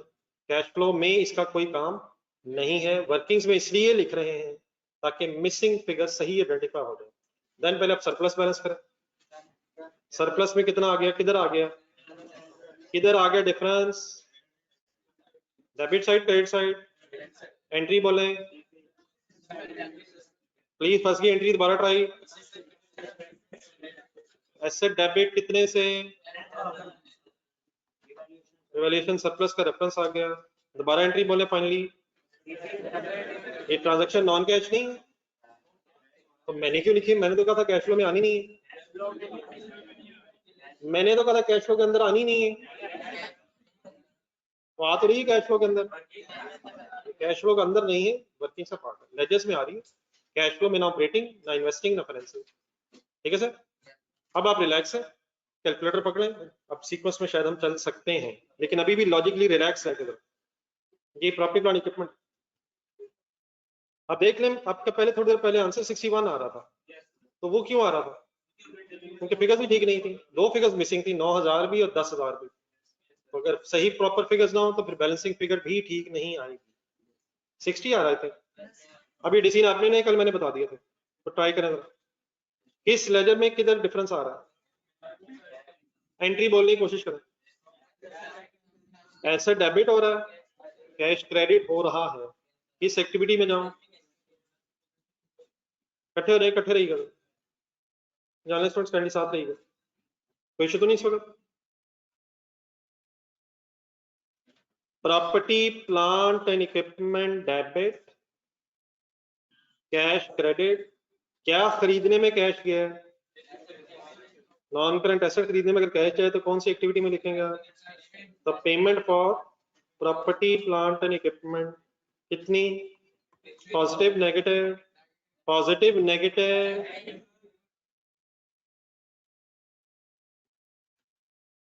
स्टॉक के लेजर को देखें, क्या ये बैलेंस होने वाली पोजीशन में आया हुआ है?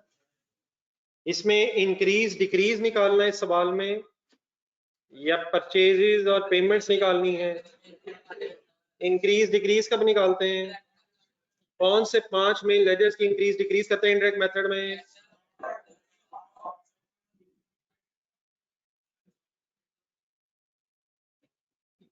जितनी आवाजें हैं मिल के 5 नहीं हो सकी। दोबारा बिस्मिल्लाह पढ़े। Debtors, stock, creditors, expenses payable, prepaid expenses. लेकिन मैं आज किस मेथड से कर रहा हूँ, डायरेक्ट से क्यों कर रहा हूँ, सवाल में रिक्वायर्ड था। अब स्टॉक में से क्या निकलेगा, परचेजेस। 3 फिगर्स आ गई हैं, मिसिंग फिगर किस साइड से निकल रही है, कैलकुलेटर यूज करते रहें। What is the name of 184? यार मैंने तो कहा था कल का लेजर देखें स्टॉक का, मैंने तो कहा था इंक्रीज आया है, तो आज कौन सा मेथड है, अब क्या है ये, परचेजेस। मेरी तरफ देखें, स्टॉक के लेजर में 4 चीजें बोलने की कोशिश करें।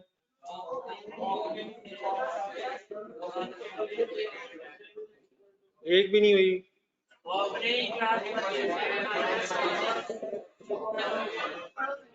कौन सी 3 मिली हुई हैं,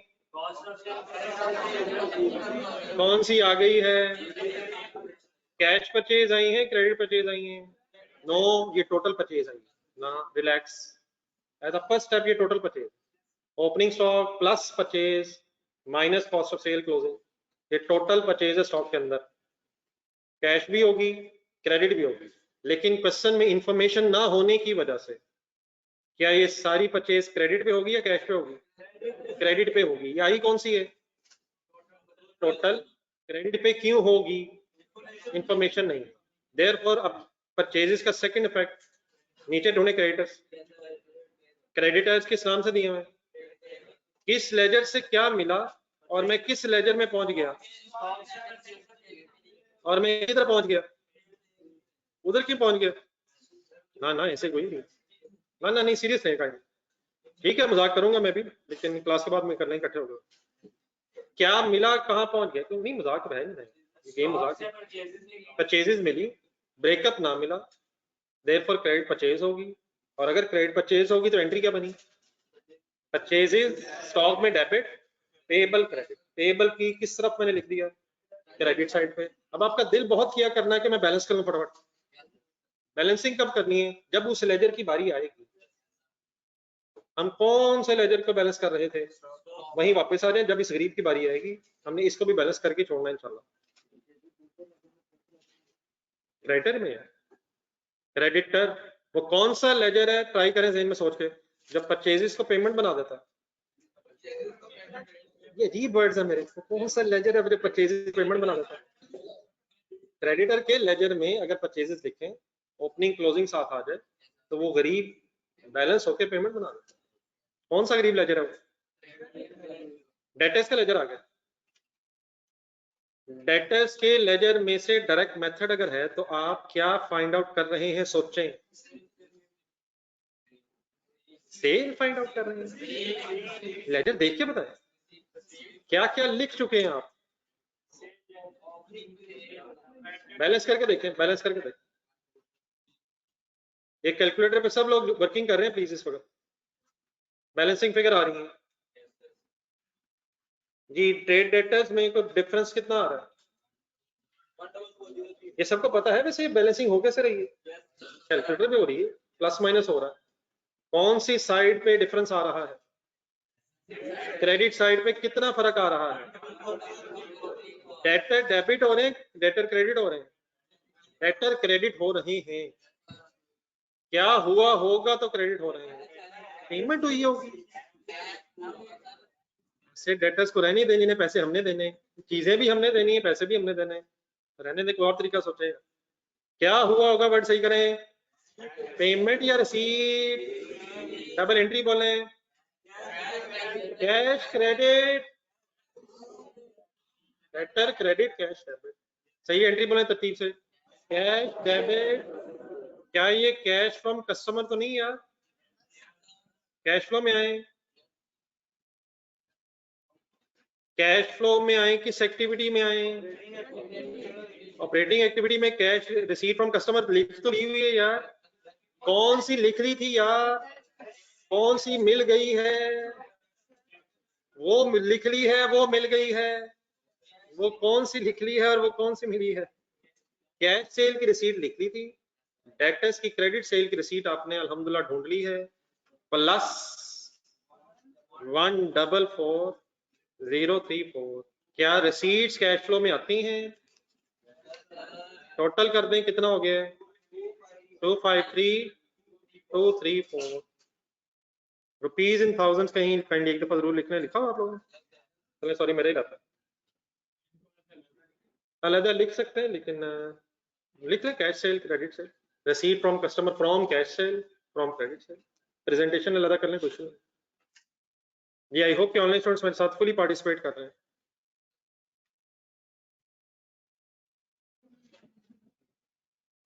जी ओके सर, वापस किधर जाए? क्या हो रहा है इस वक्त? बैलेंसिंग होते होते साथ साथ सोचा जा रहा है कि क्या करें, कौन सा लेजर आ गया, अलाउंस के लेजर को बैलेंस कर। 766 किधर फर्क आ रहा है? अलाउंस में इंक्रीज है डिक्रीज है? अलाउंस में इंक्रीज है या डिक्रीज है? 766 अलाउंस क्रेडिट हो रहा है। एंट्री बोलने की कोशिश करें, cash debit, dates debit, allowance credit. क्या ये नॉन कैश ट्रांजैक्शन तो नहीं है? नॉन कैश ट्रांजैक्शन तो नहीं है? कैश फ्लो में नॉन कैश ट्रांजैक्शन कहाँ लिखूं? और जाने दें, कल लिखी है, आज कौन सा मेथड है? लेकिन मेरे भाइयों रिलैक्स होकर जरा नीचे अक्रूड लायबिलिटीज में, और अक्रूड लायबिलिटीज में एक्सपेंसेस फाइनल हो रहे हैं। कौन से खर्चे फाइनल हो रहे हैं? ऑपरेटिंग एक्सपेंसेस में से गौर से देख के बताएं क्या क्या पहले माइनस हो चुका है। डेप्रिसिएशन और एक्चुअल बैड डेट्स माइनस हो गए हैं। अब कौन से बैड डेट्स आ गए हैं जो अलाउंस के अगेंस्ट बने? अब इसकी एंट्री है bad debts debit, allowance credit, और सेकंड इफेक्ट प्लस करो या माइनस। कैश फ्लो बनाते हुए हमारा किस किस नॉन कैश ट्रांजैक्शन के साथ इख्तलाफ है? हर नॉन कैश ट्रांजैक्शन के साथ। यस सर, यस सर, यकीन मानो कैश फ्लो के अंदर कोई नॉन कैश ट्रांजैक्शन नहीं है। हाँ, इनडायरेक्ट मेथड में प्रॉफिट में एडजस्टमेंट करते हुए सिर्फ वही नॉन कैश ट्रांजैक्शन आनी है जो प्रॉफिट के अंदर आ रही है। लेकिन फॉर एग्जांपल सरप्लस भी आया, एंट्री बोलो, मैंने कैश फ्लो में कहा लिखा? कहीं नहीं लिखा। बैड डेट्स मैंने कहा लिखा? कहीं भी नहीं। तो कोई भी नॉन कैश ट्रांजैक्शन नहीं आनी कैश फ्लो के अंदर पूरे। हाँ, प्रॉफिट में सिर्फ वही नॉन कैश ट्रांजैक्शन एडजस्ट होनी है जो प्रॉफिट के अंदर आ रही है। मैं फॉर एग्जांपल सरप्लस की एंट्री दोबारा था, क्या ये प्रॉफिट को अफेक्ट करेगी? Asset debit surplus credit profit को अफेक्ट नहीं करेगी। अगर आप इनडायरेक्ट मेथड से कर भी रहे होंगे तो प्रॉफिट में एडजस्ट नहीं करेंगे, लेकिन कैश फ्लो में भी कहीं नहीं है। तो कैश फ्लो के अंदर कोई भी नॉन कैश ट्रांजैक्शन नहीं आनी चाहिए, लेकिन प्रॉफिट में से कौन सी खत्म होनी चाहिए जो उसके अंदर हो। जी सर, वापस कौन सा लेजर था? नहीं वापस ऊपर चले, ऊपर चले ना, बाकी सारे भी अल्हम्दुलिल्लाह बैलेंस हो रहेंगे, लेकिन वापस तरतीब से चले। अलाउंस के बाद अगला कौन सा लेजर आ गया? चलिए जी, अल्हम्दुलिल्लाह आसानी होगी, वाइंड अप कर लेना। शेयर कैपिटल में चेंज आ रहा है, कितना आ रहा है, कितना आ रहा है, कितना आ रहा है? 25,000। बैलेंस करते जाए आप कैलकुलेटर, रेफरेंस लिखवाएं। शेयर कैपिटल में इजाफा हुआ है या कमी हुई है? शेयर कैपिटल बढ़ गया है, कम हो गया है? डबल एंट्री बोले, कैश डेबिट है, शेयर कैपिटल क्रेडिट है। एंट्रीज याद आ जाती है, कैश डेबिट है, शेयर कैपिटल क्रेडिट है। कैश अगर डेबिट है तो पेज नंबर 106 फिर देख लें, फाइनल करें, आप जेन में सेटिंग करें, क्या ये कैश फाइनेंसिंग एक्टिविटी में आना है, पॉजिटिव आना है, नेगेटिव आना है? फाइनेंसिंग में क्यों आना है? Change in equity, change in equity and borings, boring भी आने लगी है अभी। तो receipt from issue of shares, हाँ जी। इसका सेंटेंस मैंने कल भी कहा था कि सेंटेंस में से कंपलसरी नहीं मैच करे, कुछ में से सुनते जाए। Cash from share capital, cash from issue of shares, issue of shares cash receive, एक सेंटेंस बनाना, receipt from issue of shares, receipt from issue of shares कितनी अमाउंट है जी? पॉजिटिव लिखो, नेगेटिव, वाई पॉजिटिव, receipt है, चलते जाए भागते जाए। रिटेन्ड अर्निंग्स बैलेंस करें, रिटेन्ड अर्निंग्स को बैलेंस करें।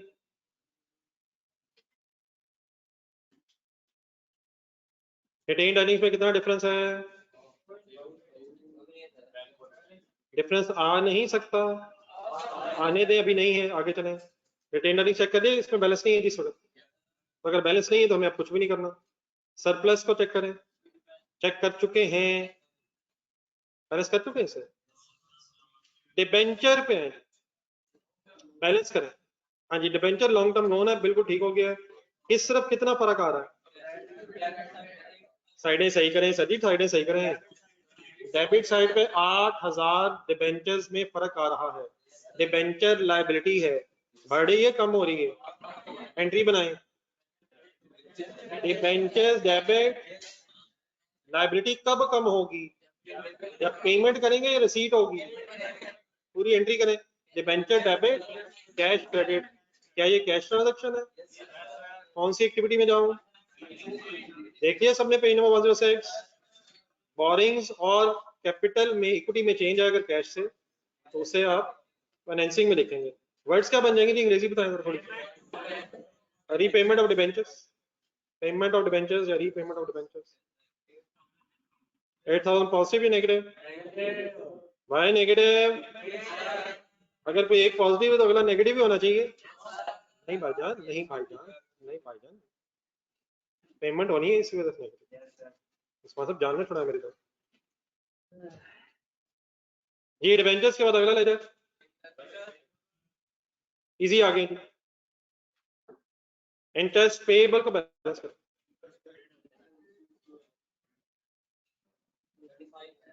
35 होगा। पेमेंट या रिसीट?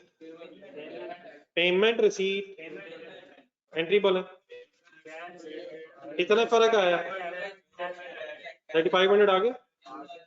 अभी इंटरेस्ट पेड कैश फ्लो में किस एक्टिविटी में कहा आना है? और यार डायरेक्ट इनडायरेक्ट मेथड में आता है इंटरेस्ट पेड, दोनों में कहा आता है?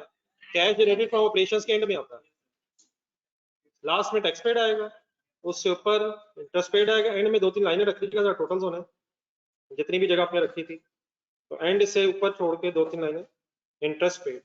याद आ गया? The amount of interest paid is 35. जी honest students okay please? Positive negative?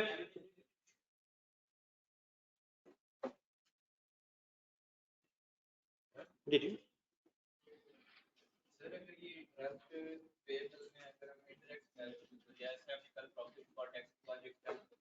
क्या एक्सपेंस ऐड होके ही पेमेंट लिखनी थी? आप बताएं एक्सपेंस होगा या पेमेंट होगी? तो मेरे भाई प्रॉफिट में एक्सपेंस होता है, पेमेंट होती है, तो एक्सपेंस ऐड हो जाएगा 2000 और पेमेंट 3500 लेस हो जाएगी। क्या वो कोई जरूरी था कि सेम फिगर हो? यार ये तो ना करिए, आगे वहां वो नहीं था, यहाँ वो आ गया। क्या ऐड होके क्या लेस होना है इंडायरेक्ट मेथड में? एक्सपेंस ऐड होना है, पेमेंट लेस होनी है, चाहे वो सेम हो या डिफरेंट हो। ये ट्रेड पेबल्स बैलेंस करें। अब क्या है ये ट्रेड पेबल किसका लेजर है? क्रेडिटर्स का। क्या है ये फिगर 181753 क्या है? ये पेमेंट किसको हो रही है? सप्लायर्स को। तो पेमेंट टू सप्लायर्स कहीं प्रेजेंट होती है? इस मेथड में कहा? इस मेथड में कहा?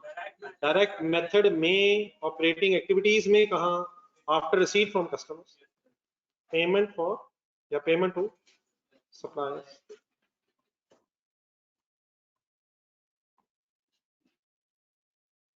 Payment to suppliers amount is 181,750. पॉजिटिव नेगेटिव?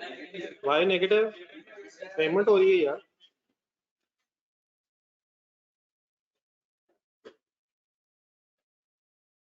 ये accrued liabilities। अब पहले एक्सपेंस फाइनल करें। एक्सपेंस की टोटल अमाउंट ऑफ फाइनल क्या बनती है? ये करंट एक्सपेंस जब माइनस हो रहा था ठीक करने के लिए फाइनली एक्सपेंस की फिगर 32250 चेक करें, बनता सब सॉल्व किया करें यार, कैलकुलेशन करनी है।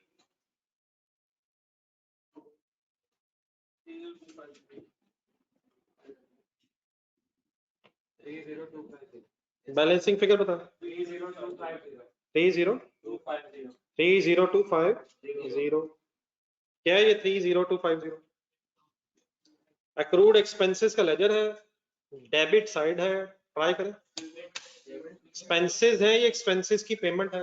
एक्सपेंसेस की पेमेंट कहाँ आती है, किस मेथड में?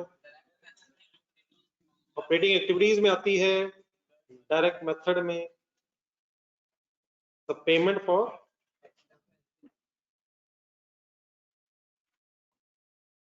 फॉर एक्सपेंसेस की अमाउंट बन गई है 30250।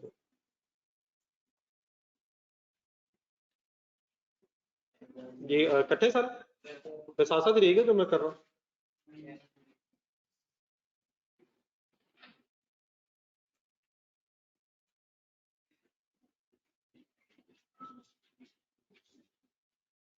जी एक नई चीज आ गई एंड में, तो बैलेंस करें आगे। अन इनकम बैलेंसिंग फिगर निकालिए, किस साइड पे क्या आ रहा है? जानते पेमेंट आ रही,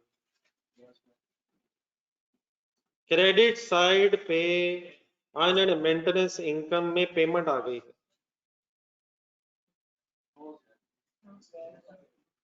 सही बताया उसने, पेमेंट आती क्रेडिट साइड पे।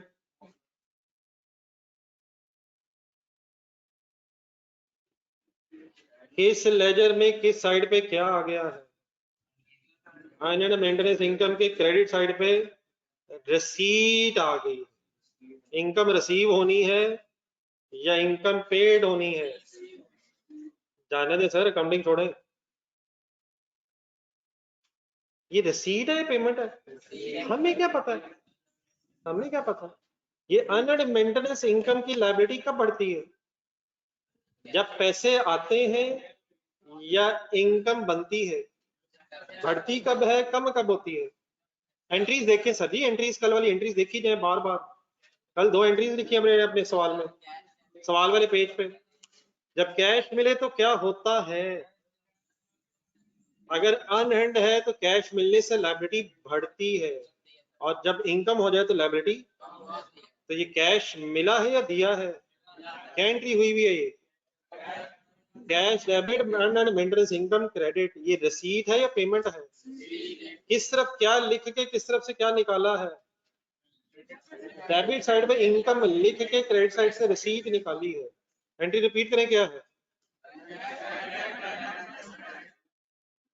अब ये जो मेंटेनेंस इनकम के जो पैसे हैं, जरा मेंटेनेंस इनकम जरा ज़हन में लाएं, ये भी अदर इनकम टाइप चीज है, बल्कि अदर इनकम में पैसे भी थे। तो इसका जरा आया ऑपरेटिंग एक्टिविटीज में एक नई हेडिंग में सेट हो जाएगी, जहां आपने एक्सपेंसेस लिखे।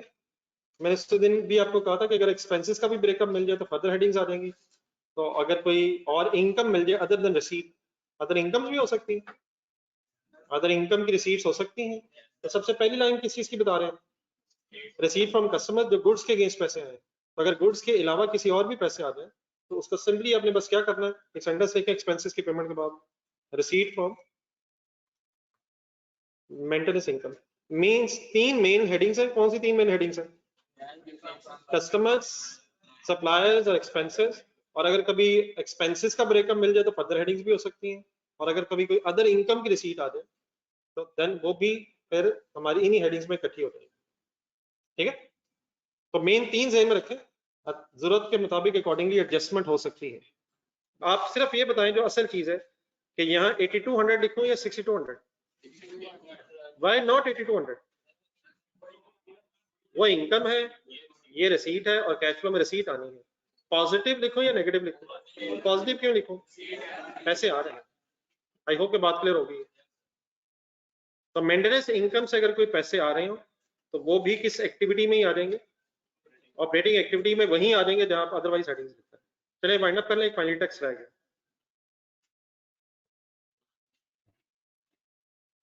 टैक्स पेएबल का लेजर बैलेंस करें और अपने ज़हन में खुद से जरा सोचें।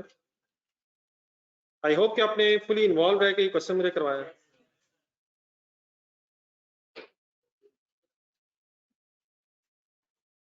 जी पेमेंट अब आ गई, डेबिट साइड से पेमेंट आ गई है,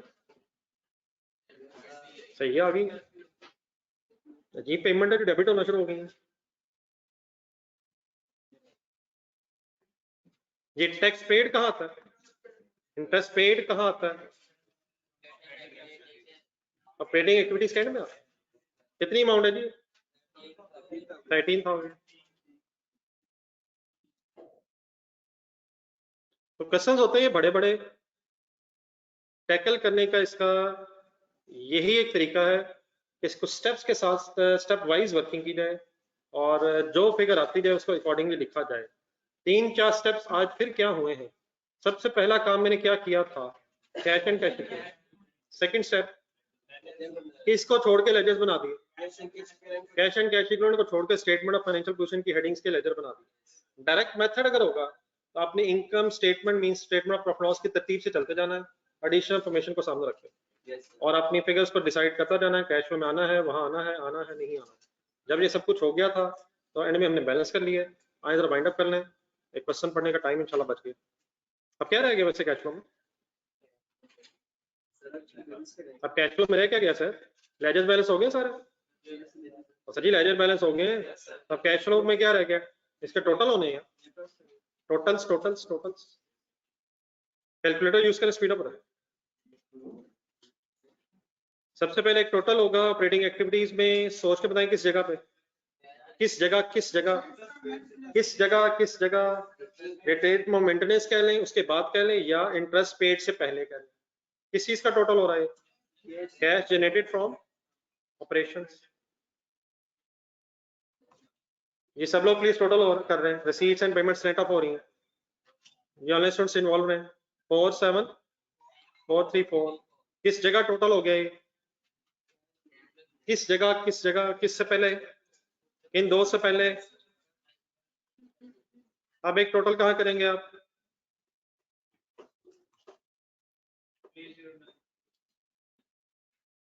अब एक टोटल किस जगह होगा, किस जगह होगा, टैक्स पेड के बाद net cash flow from operating activities.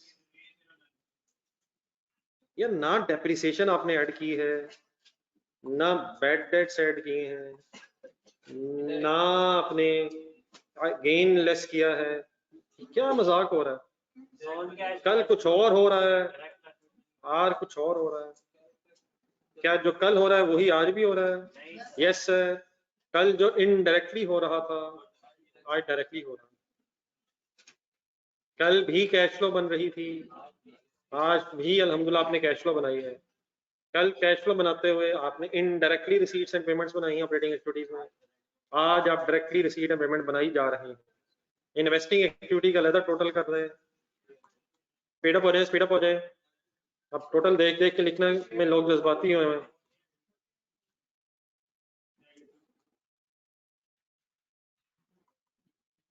सबको पता है टोटल कैसे हो रहा है, कैसे हो रहा है, कैलकुलेटर पे हो रहा है। ये लास्ट लाइन में से कोई इन्वेस्टिंग एक्टिविटीज का टोटल बता दे, लास्ट लाइन में है ही कोई नहीं।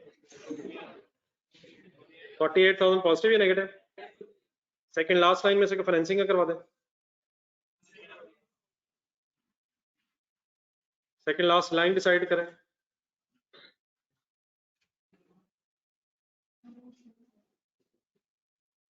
हम पहले लिख तो लें, फाइनेंसिंग का टोटल कर दें। हाँ जी, पॉजिटिव नेगेटिव का ध्यान रखें। इन्वेस्टिंग का कितना टोटल आया, -48, फाइनेंसिंग का 17,000 पॉजिटिव या नेगेटिव, नाम भी लिखते रहे साथ साथ। क्या आ गया 17,000, net cash flow from financing activities, investing के बाद from financing.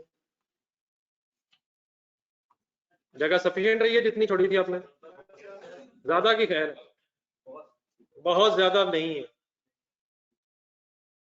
Ji. Next heading भूल जाती है, नेट कैश फ्लो की फिगर कैसे आती है।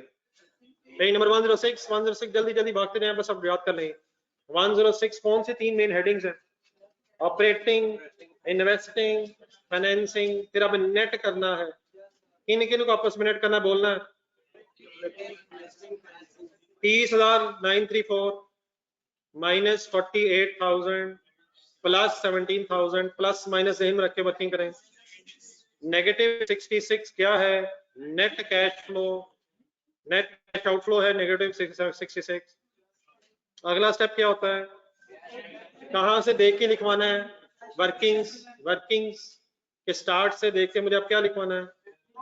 Opening balance of cash and cash equivalents को लिखना कैसे है? Cash and cash equivalents at the beginning of the period. कहां से देख के बोला आपने? ये वर्किंग से आप देखना, आप क्वेश्चन में से नहीं देखना। क्वेश्चन में हो सकता है समटाइम्स आपने फिगर उठा के प्लस माइनस किया हो, सिर्फ कैश जरूरी नहीं है ये, और कंपोनेंट्स भी हो सकते हैं। तो किस जगह से देख के लिखा करेंगे? वर्किंग के स्टार्ट से देख के लिखा करेंगे। वर्ड्स क्या है वैसे? Cash and cash equivalents at the beginning of the period. Beginning of the period कितनी फिगर है जी? पॉजिटिव है नेगेटिव है? पॉजिटिव है, कैश ही था, एसेट है। अब किस में क्या जमा करके इंशाल्लाह क्या आ जाएगा? किस में क्या ऐड करके इंशाल्लाह क्या आ जाएगा?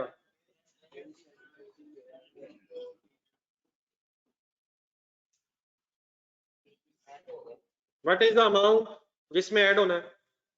66 नेगेटिव प्लस 48,000 पॉजिटिव। अल्हम्दुलिल्लाह रब्बिल आलमीन। 47,934 इसमें ऐड करके क्या हुआ है? फ्लो में ओपनिंग बैलेंस ऐड करके अल्हम्दुलिल्लाह आप लोगों ने कैश फ्लो का क्लोजिंग बैलेंस मैच कर लिया है। बिस्मिल्लाह पढ़ के काम शुरू अगला कर दें।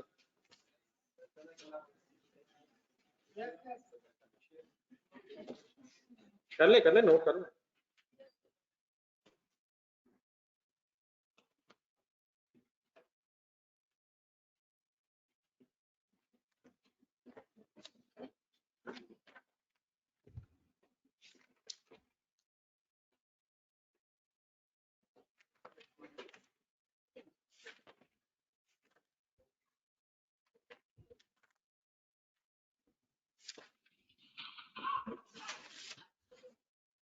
एक पेज होना, पेज नंबर 82 करो।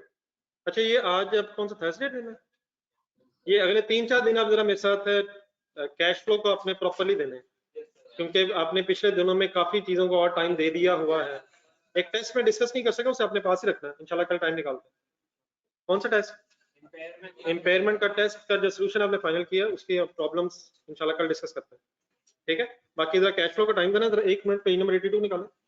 मेरा ख्याल है कि ये क्वेश्चन आप इंडिविजुअली पढ़ने की कुछ कोशिश कर सकते हैं आज। पेज नंबर 82 है, क्वेश्चन नंबर 6 है।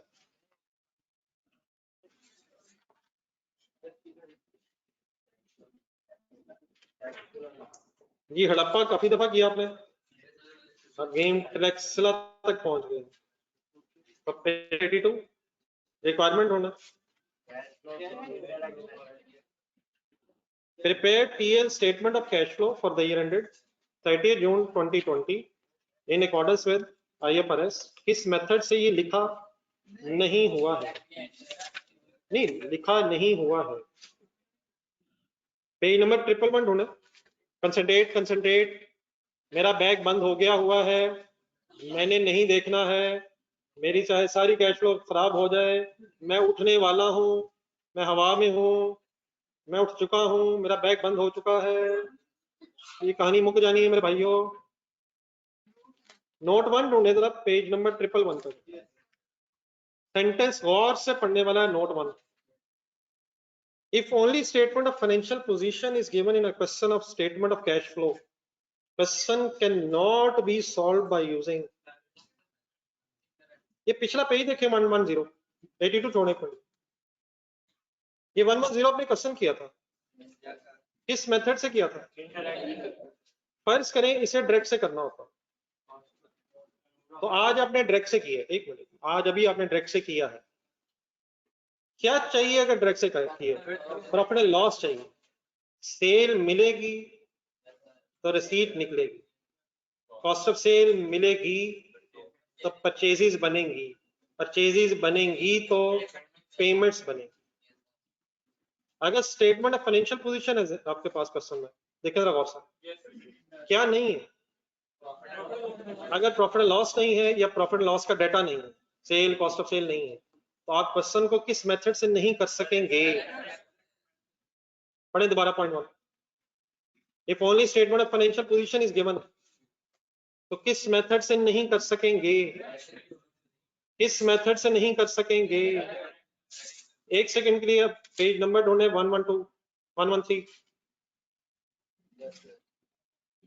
113 जो अभी सवाल किया है, क्या ये सवाल डायरेक्ट से हो सकता है? हो सकता है, हो गया है। इनडायरेक्ट हो सकता है, इनडायरेक्ट से भी हो सकता है अगर प्रॉफिट लॉस दिया हो तो, लेकिन डायरेक्ट से कब होगा? डायरेक्ट से तभी होगा अगर प्रॉफिट लॉस स्टेटमेंट दी। तो पेज नंबर 82 पे वापस है।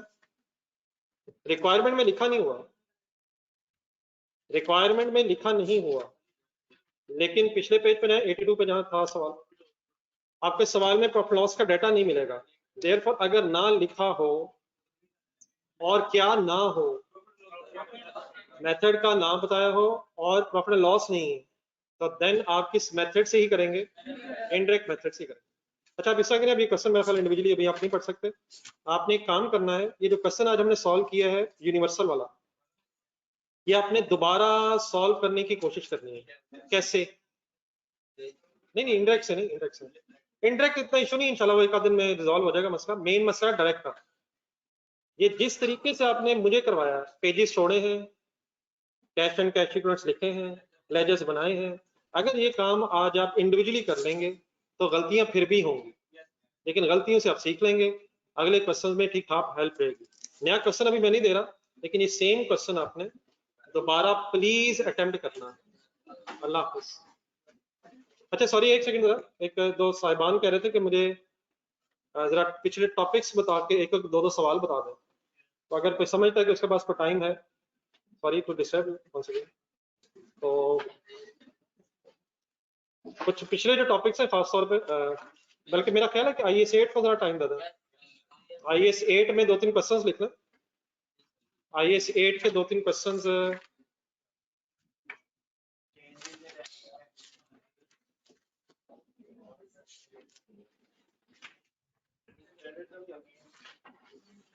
ये सेकंड ईयर एक ओरिजिनल स्टैंडर्ड्स आपने लेने हैं, ये इस तरह के, तो ओरिजिनल स्टैंडर्ड्स ICAP पे अप्लाई करने हैं। नहीं, वो एक सेकंड, ये जरा बच्चों के साथ उसका प्रोसीजर इन्होंने कैसे अप्लाई करना है जरा आज जरा शेयर कर दीजिए।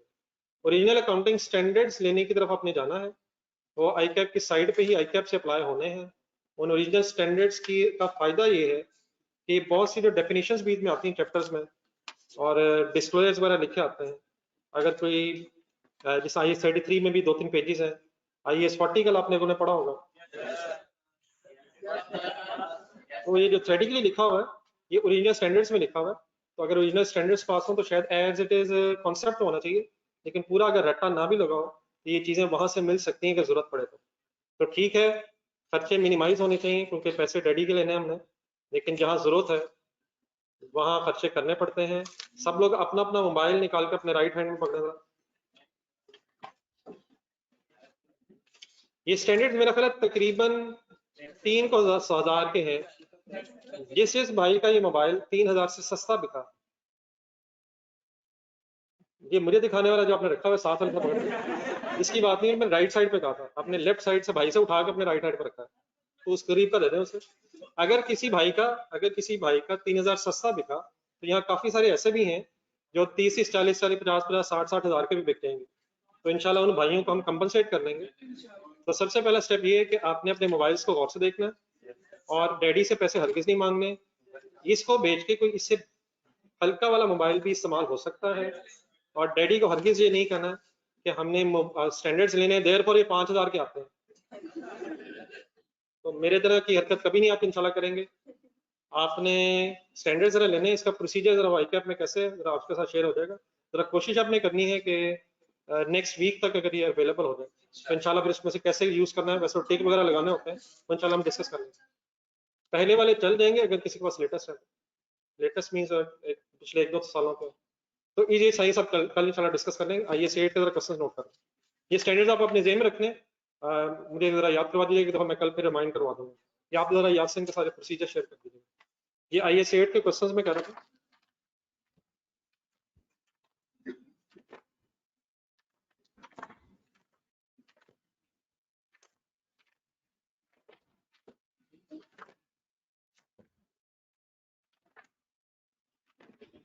ये पेज नंबर एक है 144।